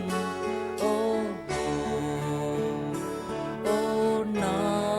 งจำงอน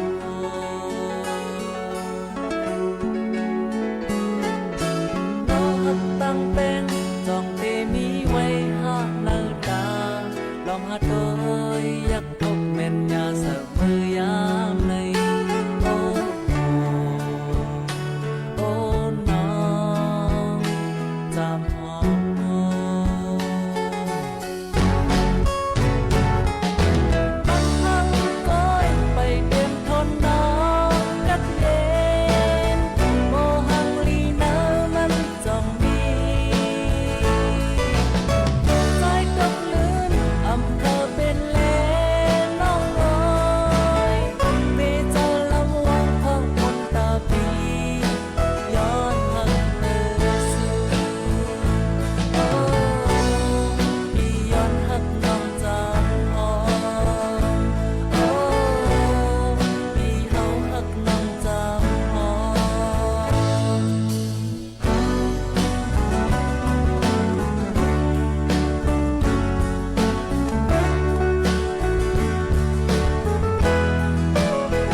สถานีวิทยุกระจายเสียงแห่งประเทศไทยและเครือข่ายทั่วประเทศเสนอข่าวต้นชั่วโมงรู้เร็วรู้จริงเกาะติดทุกสถานการณ์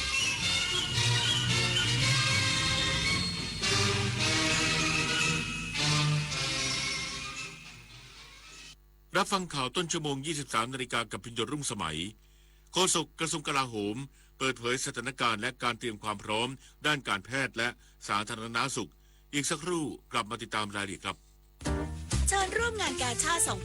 2568 ร้อยดวงใจปวงประชาน้อมสำนึกพระเมตตาองค์สภานายิกาสภากาชาดไทยเลือกช็อปสินค้าอุปโภคบริโภคพร้อมรุ้นรางวัลพิเศษสลากบำรุงสภากาชาดไทย 11-21 ธันวาคมนี้ตั้งแต่เวลา 11 นาฬิกาถึง 22 นาฬิกาณสวนลุมพินีและช่องทางออนไลน์ผ่าน www.iletcost.org ร่วมร้อยดวงใจสารต่อการให้ที่ไม่มีวันสิ้นสุดสุขภาพดีเริ่มตั้งแต่วันนี้โดยเฉพาะผู้สูงอายุแค่ลุกขยับวันละนิดเดินช้าๆแต่สม่ำเสมออย่าเครียดเลือกกินให้ถูกหลักพักผ่อนให้เพียงพอที่สำคัญต้องไม่ลืมตรวจสุขภาพประจำทุกๆปีเพราะการใส่ใจดูแลเล็กๆเหล่านี้ช่วยให้ผู้สูงอายุมีสุขภาพจิตที่สดใสสุขภาพกายที่แข็งแรงมาร่วมกันทำให้ทุกวันมีคุณภาพมากขึ้นด้วยการดูแลสุขภาพกันในวันนี้เพื่อให้พรุ่งนี้ท่านยิ้มกันได้อย่างเต็มที่ปฏิบัติการ Re-X-Ray เริ่มแล้วทั่วประเทศค้นหาผู้เสพเข้ารับการบำบัดและล่าผู้ค้ายาเสพติดให้หมดสิ้นจากทุกพื้นที่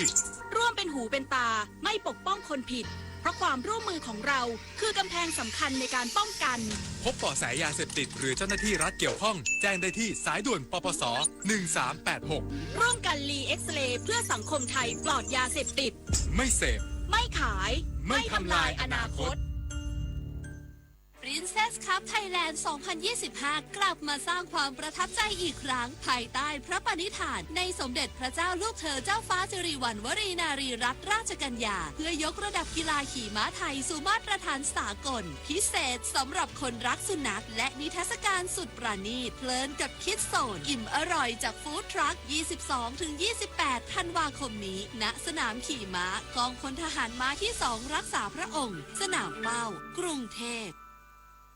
โฆษกกระทรวงกลาโหมเปิดเผยสถานการณ์และการเตรียมความพร้อมด้านการแพทย์และสาธารณสุขและจะปรับเปลี่ยนการแถลงเป็นช่วงเวลา 14 นาฬิกาของทุกวันพลเรือตรีสุรสันต์คงสิริโฆษกกระทรวงกลาโหมเปิดเผยสถานการณ์และการเตรียมความพร้อมด้านการแพทย์และสาธารณสุขในวันนี้โดยเวลา 8 นาฬิกามีศูนย์พักพิงทั้งหมด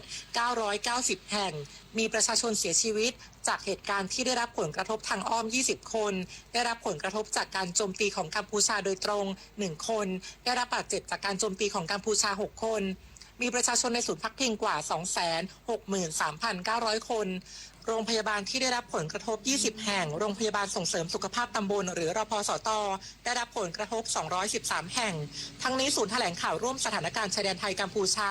จะปรับเวลาการแถลงข่าวเป็นช่วง 14 นาฬิกาของทุกวันโฆษกกระทรวงกลาโหมเปิดเผยถึงคลิปวิดีโอแสดงความเป็นอยู่ของประชาชนในพื้นที่ศูนย์พักพิงของไทยโดยคลิปดังกล่าวแสดงภาพการดูแลผู้อพยพทางด้านที่นอนอาหารกิจกรรมสันทนาการรวมทั้งการดูแลสัตว์เลี้ยงและจัดทำเป็น 2 ภาษาทั้งไทยและกัมพูชาเพื่อแสดงให้เห็นความเป็นอยู่ภายในศูนย์พักพิงของไทยว่า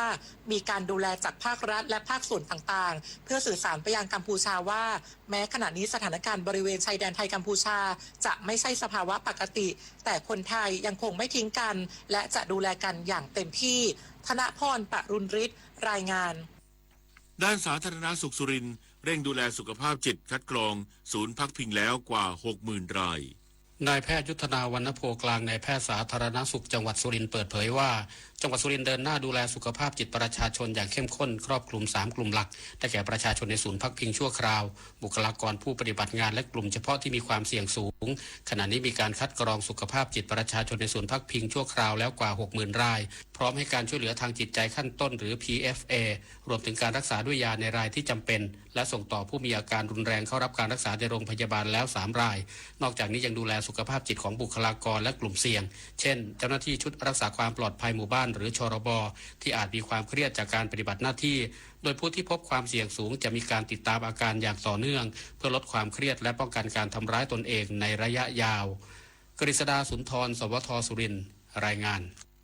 กระทรวงอุตสาหกรรมลงพื้นที่เชียงรายรับฟังปัญหาอุปสรรคและข้อเสนอแนะจากผู้ประกอบการในจังหวัดนายธนกรวังบุญคงชนะรัฐมนตรีว่าการกระทรวงอุตสาหกรรมนำคณะผู้บริหารกระทรวงอุตสาหกรรมลงพื้นที่จังหวัดเชียงรายเพื่อตรวจราชการพร้อมหารือแนวทางการพัฒนาอุตสาหกรรมในพื้นที่โดยเข้าเยี่ยมชมบริษัทมิลลิเมตร BFS จำกัดณอำเภอเวียงชัยจังหวัดเชียงรายซึ่งเป็นโรงงานผลิตยาที่ทันสมัยและเป็นกำลังสำคัญในอุตสาหกรรมเวชภัณฑ์ของประเทศพร้อมหารือร่วมกับหน่วยงานที่เกี่ยวข้องถึงแนวทางการส่งเสริมและพัฒนาอุตสาหกรรมในพื้นที่รับฟังปัญหาอุปสรรคข้อเสนอแนะและให้กำลังใจผู้ประกอบการโดยจังหวัดเชียงรายมีผู้ประกอบการประมาณ670รายส่วนใหญ่เป็น SME อุตสาหกรรมแปรรูปความต้องการของพื้นที่คือการผลักดันสินค้าเกษตรสู่สินค้าเกษตรมูลค่าสูงแต่ผู้ประกอบการเชียงรายหลายรายอาจจะยังไม่มีความพร้อมจึงอยากให้กระทรวงช่วยพัฒนาศักยภาพของผู้ประกอบการนอกจากนี้อีกเรื่องที่ต้องการให้ขับเคลื่อนคือเรื่องของผังเมืองที่ปัจจุบันยังไม่มีความชัดเจนมากนักและต้องการให้สนับสนุนในการจัดตั้งนิคมอุตสาหกรรมในหลายพื้นที่รวมถึงการผลักดันประเด็นอื่นๆเช่นการขับเคลื่อน BCG โมเดลและการจัดการบริหารจัดการขยะเป็นต้นปฏิพล สัทธพรหมารายงานจบข่าวพิญญรุ่งสมัยอ่านแล้วฟังข่าวครั้งต่อไปเวลา 6 นาฬิกาติดตามข่าวที่นำเสนอไปแล้วได้ที่ www.thainews.pre.go.th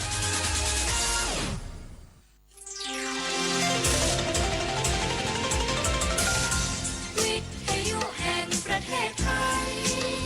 ให้ความรู้คู่ความสุข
คิดถึง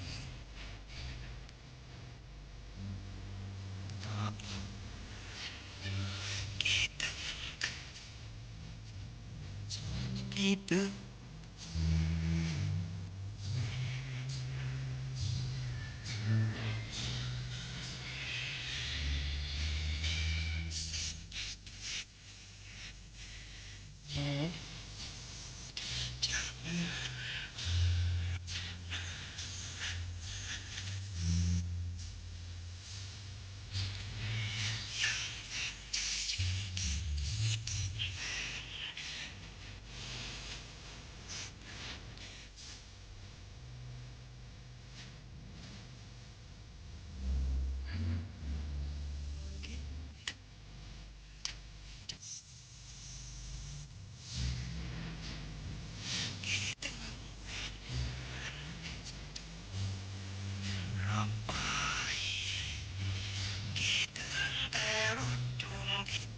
ใจ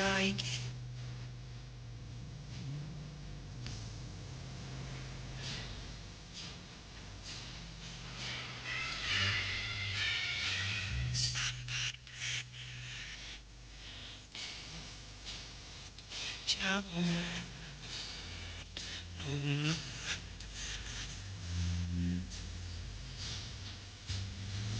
ยัง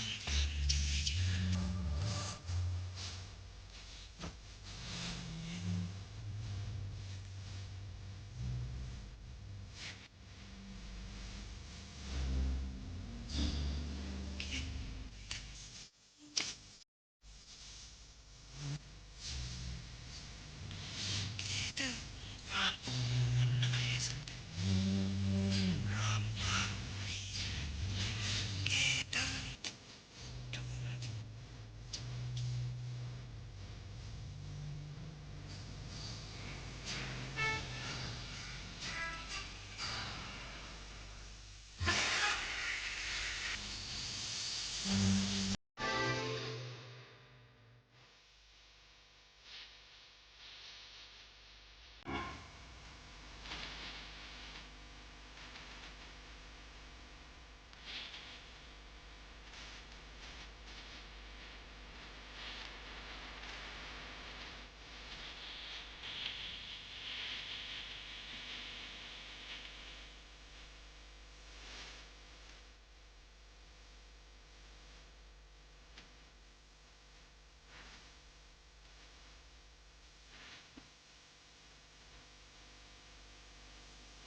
แต่ไรไม่เห็นว่าดี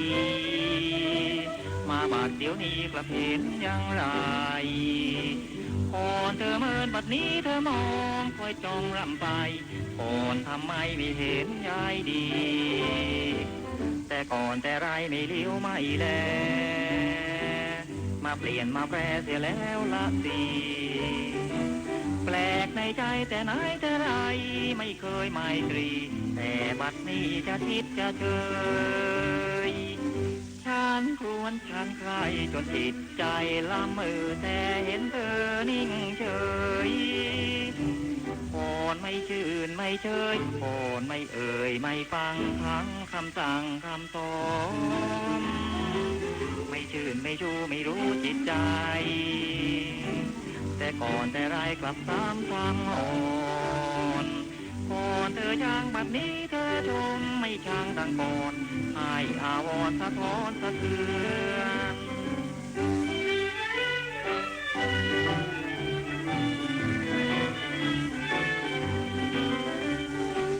แต่ก่อนแต่ไรไม่เห็นยายดีมาบาดเดี๋ยวนี้ไม่เฉยไม่เชื่อนกลับยินดีบัดนี้น้ำใจไม่ลืมไม่เลือนก่อนทำเบือนบิดปลิวคำคมไม่เกี่ยงไม่งอนไม่ค้อนอีกเลยจะจืดจะเดยจะทิดจะชมก่อนไม่พูดไม่เพ้อไม่พร่ำในคำคารมเปลี่ยนอารมณ์กลับนึกเอ็นดูนึกถึงเมื่อก่อนเธอแห่งอนเหลือใจยิ่งคิดไปอดสูก่อนไม่ชื่นไม่ชูก่อนไม่คู่ไม่ควรจึงได้ด่วนเดินหนีเคยโกรธเคยเคืองก็หายจริงจังมาเชื่อมาฟังเพื่อหวังไมตรีเกลียดก็คลายจากร้ายกลายเป็นมาเห็นว่าดีกลับข่าวีได้รักทุกวัน สวัสดีครับท่านผู้ฟังครับขอต้อนรับท่านผู้ฟังเข้าสู่รายการเพลงประทับใจนะครับพบกันเป็นประจำทุกวันจันทร์ถึงศุกร์หลังข่าว 5 ทุ่มจนถึงเที่ยงคืนครับจันทร์อังคารพุธพบกันทาง AM 819 กิโลเฮิรตซ์และพฤหัสบดีรวมถึงวันศุกร์ด้วยนะครับก็พบกันทาง FM 92.5 เมกะเฮิรตซ์ AM 891 AM 819 กิโลเฮิรตซ์และสถานีเครือข่ายวิทยุกรมประชาสัมพันธ์ที่รับสัญญาณผมเอกพงษ์ นพสกุลก็กลับมาพบกับท่านผู้ฟังเช่นเคยนะครับเพลงลูกกรุงเพราะๆเลือกมาฝากกันแล้วก็มีสาระข่าวสารดีๆนำมาฝากกับคุณผู้ฟังกันด้วยนะครับวันนี้เรามาพบกันในยามค่ำคืนแบบนี้ที่หลายคนบอกว่ารอฟังเพลงอยู่นะยังไม่หลับนะครับหรืออาจจะหลับไปแล้วตั้งนาฬิกาปลุกอันนี้ก็มีเหมือนกันนะมีคนเคยเล่าให้ผมฟังว่าบางทีง่วงตอน2 ทุ่มไม่ได้ดูละครหรือไม่ได้ติดตามอะไรก็หลับไปแล้วก็อยากจะฟังเพลงลูกกรุงผ่านรายการเพลงประทับใจก็ตั้งนาฬิกาปลุกเลยนะครับให้นาฬิกาปลุกเพื่อที่จะตื่นมาฟังเพลงในรายการเพลงประทับใจของเราก็ดีครับผมจะได้รู้ว่ามีคนฟังรายการจะได้เปิดเพลงเพราะๆให้ได้ฟังกันแบบสบายๆครับ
เ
ช่วงนี้เป็นช่วงอากาศค่อนข้างแปรปรวนนะครับ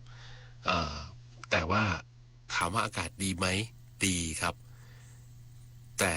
ท่ามกลางอากาศดีบางทีก็ต้องมีสิ่งที่เราต้องเฝ้าระวังนั่นก็คือฝุ่น PM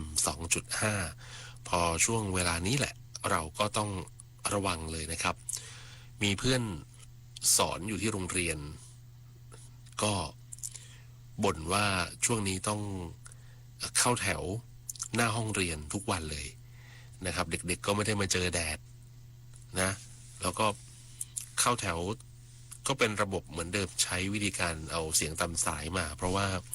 ไม่อยากจะให้ไปอยู่ที่กลางแจ้งมากๆนะครับป้องกันไว้นโยบายของโรงเรียนตอนนี้หลายโรงเรียนก็ให้ใส่หน้ากากเวลาออกไปกลางแจ้งอย่างน้อยก็ป้องกันฝุ่น PM 2.5 ได้นะครับหน้ากากที่ป้องกันได้ก็คือ N95 โดยเฉพาะโรงเรียนในกรุงเทพมหานครแล้วก็ปริมณฑลอันนี้ก็ต้องให้กำลังใจเนาะครูอาจารย์ที่บางทีเด็กๆซนก็ไม่รู้จะทำยังไงดีก็ต้องดูแลกันต่อไปนะครับเพราะว่าช่วงนี้เป็นช่วงของฤดูแห้งๆนะครับอากาศเย็นๆบางทีพออุณหภูมิสูงขึ้นอบอ้าวลมน้อยฝุ่นก็มาเพราะว่าทางกรมอุตุนิยมวิทยานี่ก็เตือนกันอยู่เป็นประจำแล้วก็ทางแอร์โฟไทยอันนี้สามารถดูเรื่องของสถานการณ์ฝุ่นได้อย่างเรียลไทม์นะครับสำหรับว่าวันนี้เป็นสีอะไรมีผลกระทบต่อสุขภาพแล้วหรือยังหรือเราควรจะต้องดูแลตัวเองอย่างไรบ้างจะได้บริหารจัดการได้บางคนก็ไม่ได้ขับรถยนต์นะครับก็ใช้รถจักรยานยนต์นี่แหละจะได้ป้องกันได้นะครับอย่างน้อยก็ให้สุขภาพเราสมบูรณ์แข็งแรงไว้ก่อนก็ดีนะครับเพราะฉะนั้นฝากคุณผู้ฟังเรื่องของฝุ่น PM 2.5 ไว้ด้วยกันแล้วกันครับ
มนิยมไทย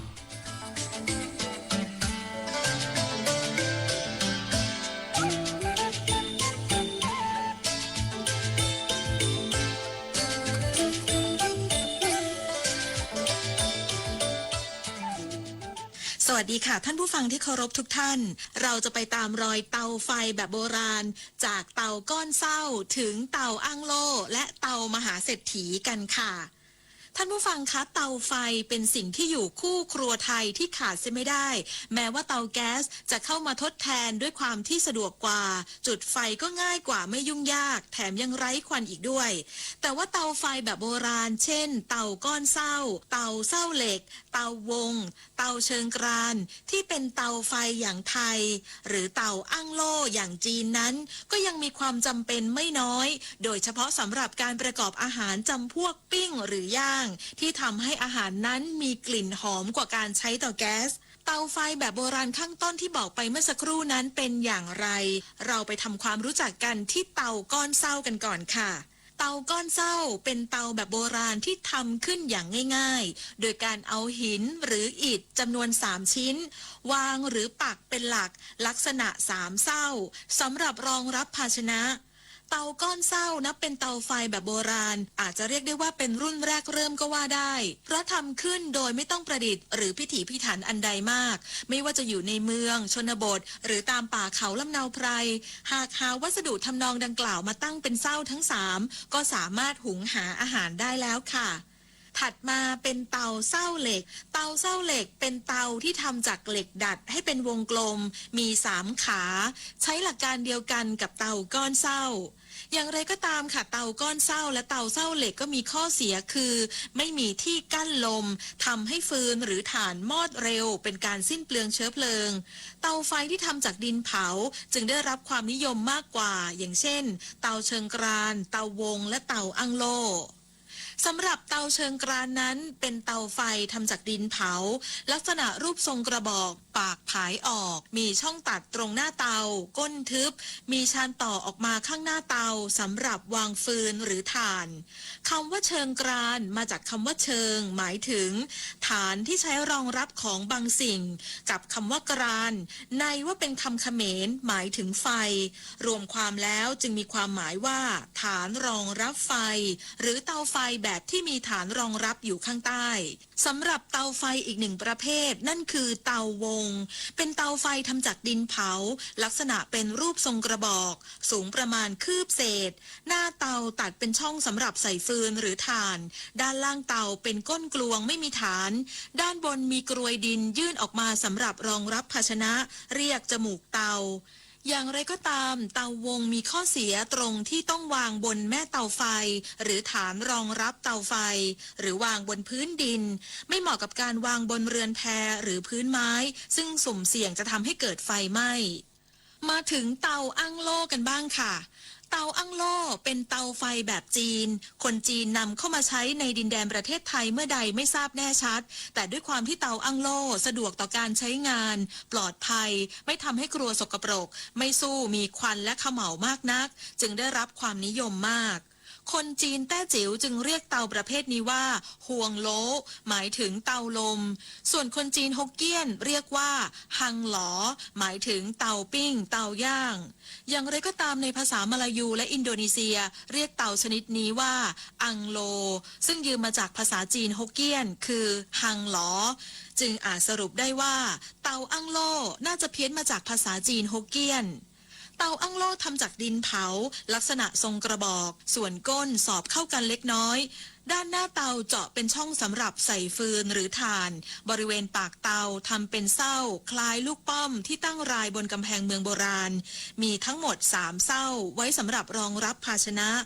นอกจากนี้ภายในเตาอั้งโล่จะมีตะกรับหรือรังผึ้งภาษาจีนเรียกโล่เทงเป็นแผ่นดินเผาลักษณะกลมเจาะรูเต็มแผ่นเอาไว้สำหรับรองรับเชื้อเพลิงส่วนช่องว่างข้างใต้ตะกรับนั้นช่วยระบายอากาศและช่วยถ่ายขี้เถ้าลงไว้ด้านล่างเตา ด้วยประสิทธิภาพที่เหนือกว่าเตาไฟแบบโบราณประเภทอื่นๆทำให้เตาอั้งโล่เข้ามาแทนที่และประจำอยู่คู่ทุกครัวเรือนคนไทยเริ่มจากการใช้ตามบ้านเรือนของผู้มีฐานะดีก่อนจะนิยมมากขึ้นทั้งในเมืองและหัวเมืองก่อนสมัยเปลี่ยนแปลงการปกครองปรากฏในกรุงเทพว่ามีการทำเตาอั้งโล่ขายอย่างเป็นล่ำเป็นสันมีโรงงานผลิตตั้งอยู่ที่หลังตลาดเจริญผลติดคลองแสนแสบปัจจุบันคือบริเวณสถาบันเทคโนโลยีปทุมวันถนนพระรามที่ 1ในบรรดาเตาไฟทั้งหลายเหล่านี้เตาอั้งโล่ดูจะเป็นเตาไฟที่ได้รับความนิยมสูงสุดและมีพัฒนาการต่อเนื่องมาโดยตลอดแม้กระทั่งในยุคปัจจุบันซึ่งล่าสุดกรมพัฒนาพลังงานทดแทนและอนุรักษ์พลังงานกระทรวงพลังงานแนะนำให้ประชาชนใช้เตามหาเศรษฐีเป็นเตาซูเปอร์อั้งโล่ซึ่งเป็นเตาหุงต้มประสิทธิภาพสูงพัฒนาขึ้นมาทดแทนเตาอั้งโล่ที่มีขายอยู่ตามท้องตลาดทั่วไปทั้งนี้มีการรายงานถึงสรรพคุณของเตามหาเศรษฐีว่ามีประสิทธิภาพเชิงความร้อนมากกว่าเตาอั้งโล่ตามท้องตลาดมีลักษณะเพรียวและน้ำหนักเบาให้ความร้อนสูงประหยัดถ่านกว่าเตาอั้งโล่ทั่วไปราว 30-40% วางภาชนะได้9ขนาดตั้งแต่เบอร์ 16 ถึง 32 และมีอายุการใช้งานเฉลี่ยมากกว่า 2 ปี ถือว่าเป็นวิวัฒนาการอีกขั้นหนึ่งของเตาอั้งโล่นะคะซึ่งสะท้อนให้เห็นว่าการใช้เตาไฟด้วยเชื้อเพลิงจากฟืนและถ่านยังคงมีอยู่โดยทั่วไปและเตาไฟชนิดนี้นับเป็นเตาไฟที่ได้รับความนิยมมากที่สุดในยุคปัจจุบันนั่นเองค่ะต้องขอขอบคุณสำหรับข้อมูลเตาโบราณจากนิตยสารศิลปะวัฒนธรรมด้วยนะคะชื่นชมนิยมไทยในสัปดาห์นี้หมดเวลาลงแล้วสวัสดีค่ะ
หนาวเย็นจนสั่น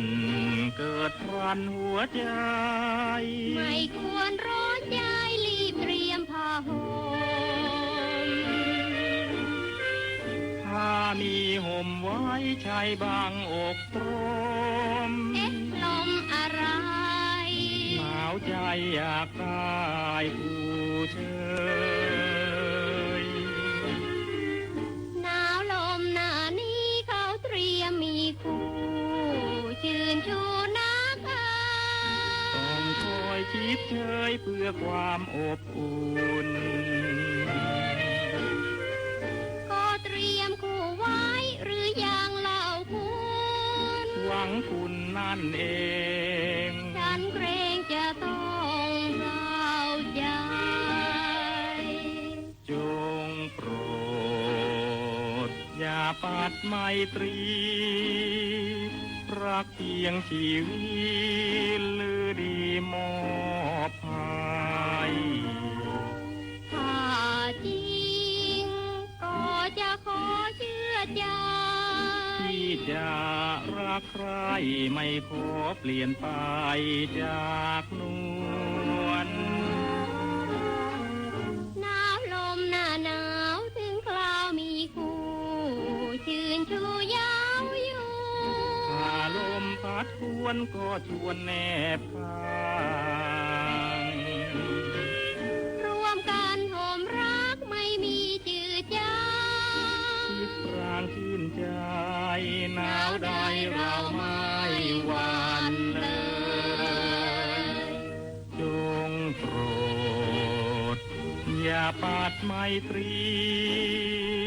รักเพียงชีวิตหรือดีมอบให้ถ้าจริงก็จะขอเชื่อใจที่จะรักใครไม่ขอเปลี่ยนไปจากนวลหนาวลมหน้าหนาวถึงคราวมีคู่ชื่นชูยาวอยู่ถ้าลมพัดทวนก็ชวนแนบข้างรวมกันห่มรักไม่มีจืดจางคิดปรางชื่นใจหนาวใดเราไม่หวั่นเลย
ช่วงท้ายของเพลงประทับใจในคืนนี้แล้วนะครับหวังว่า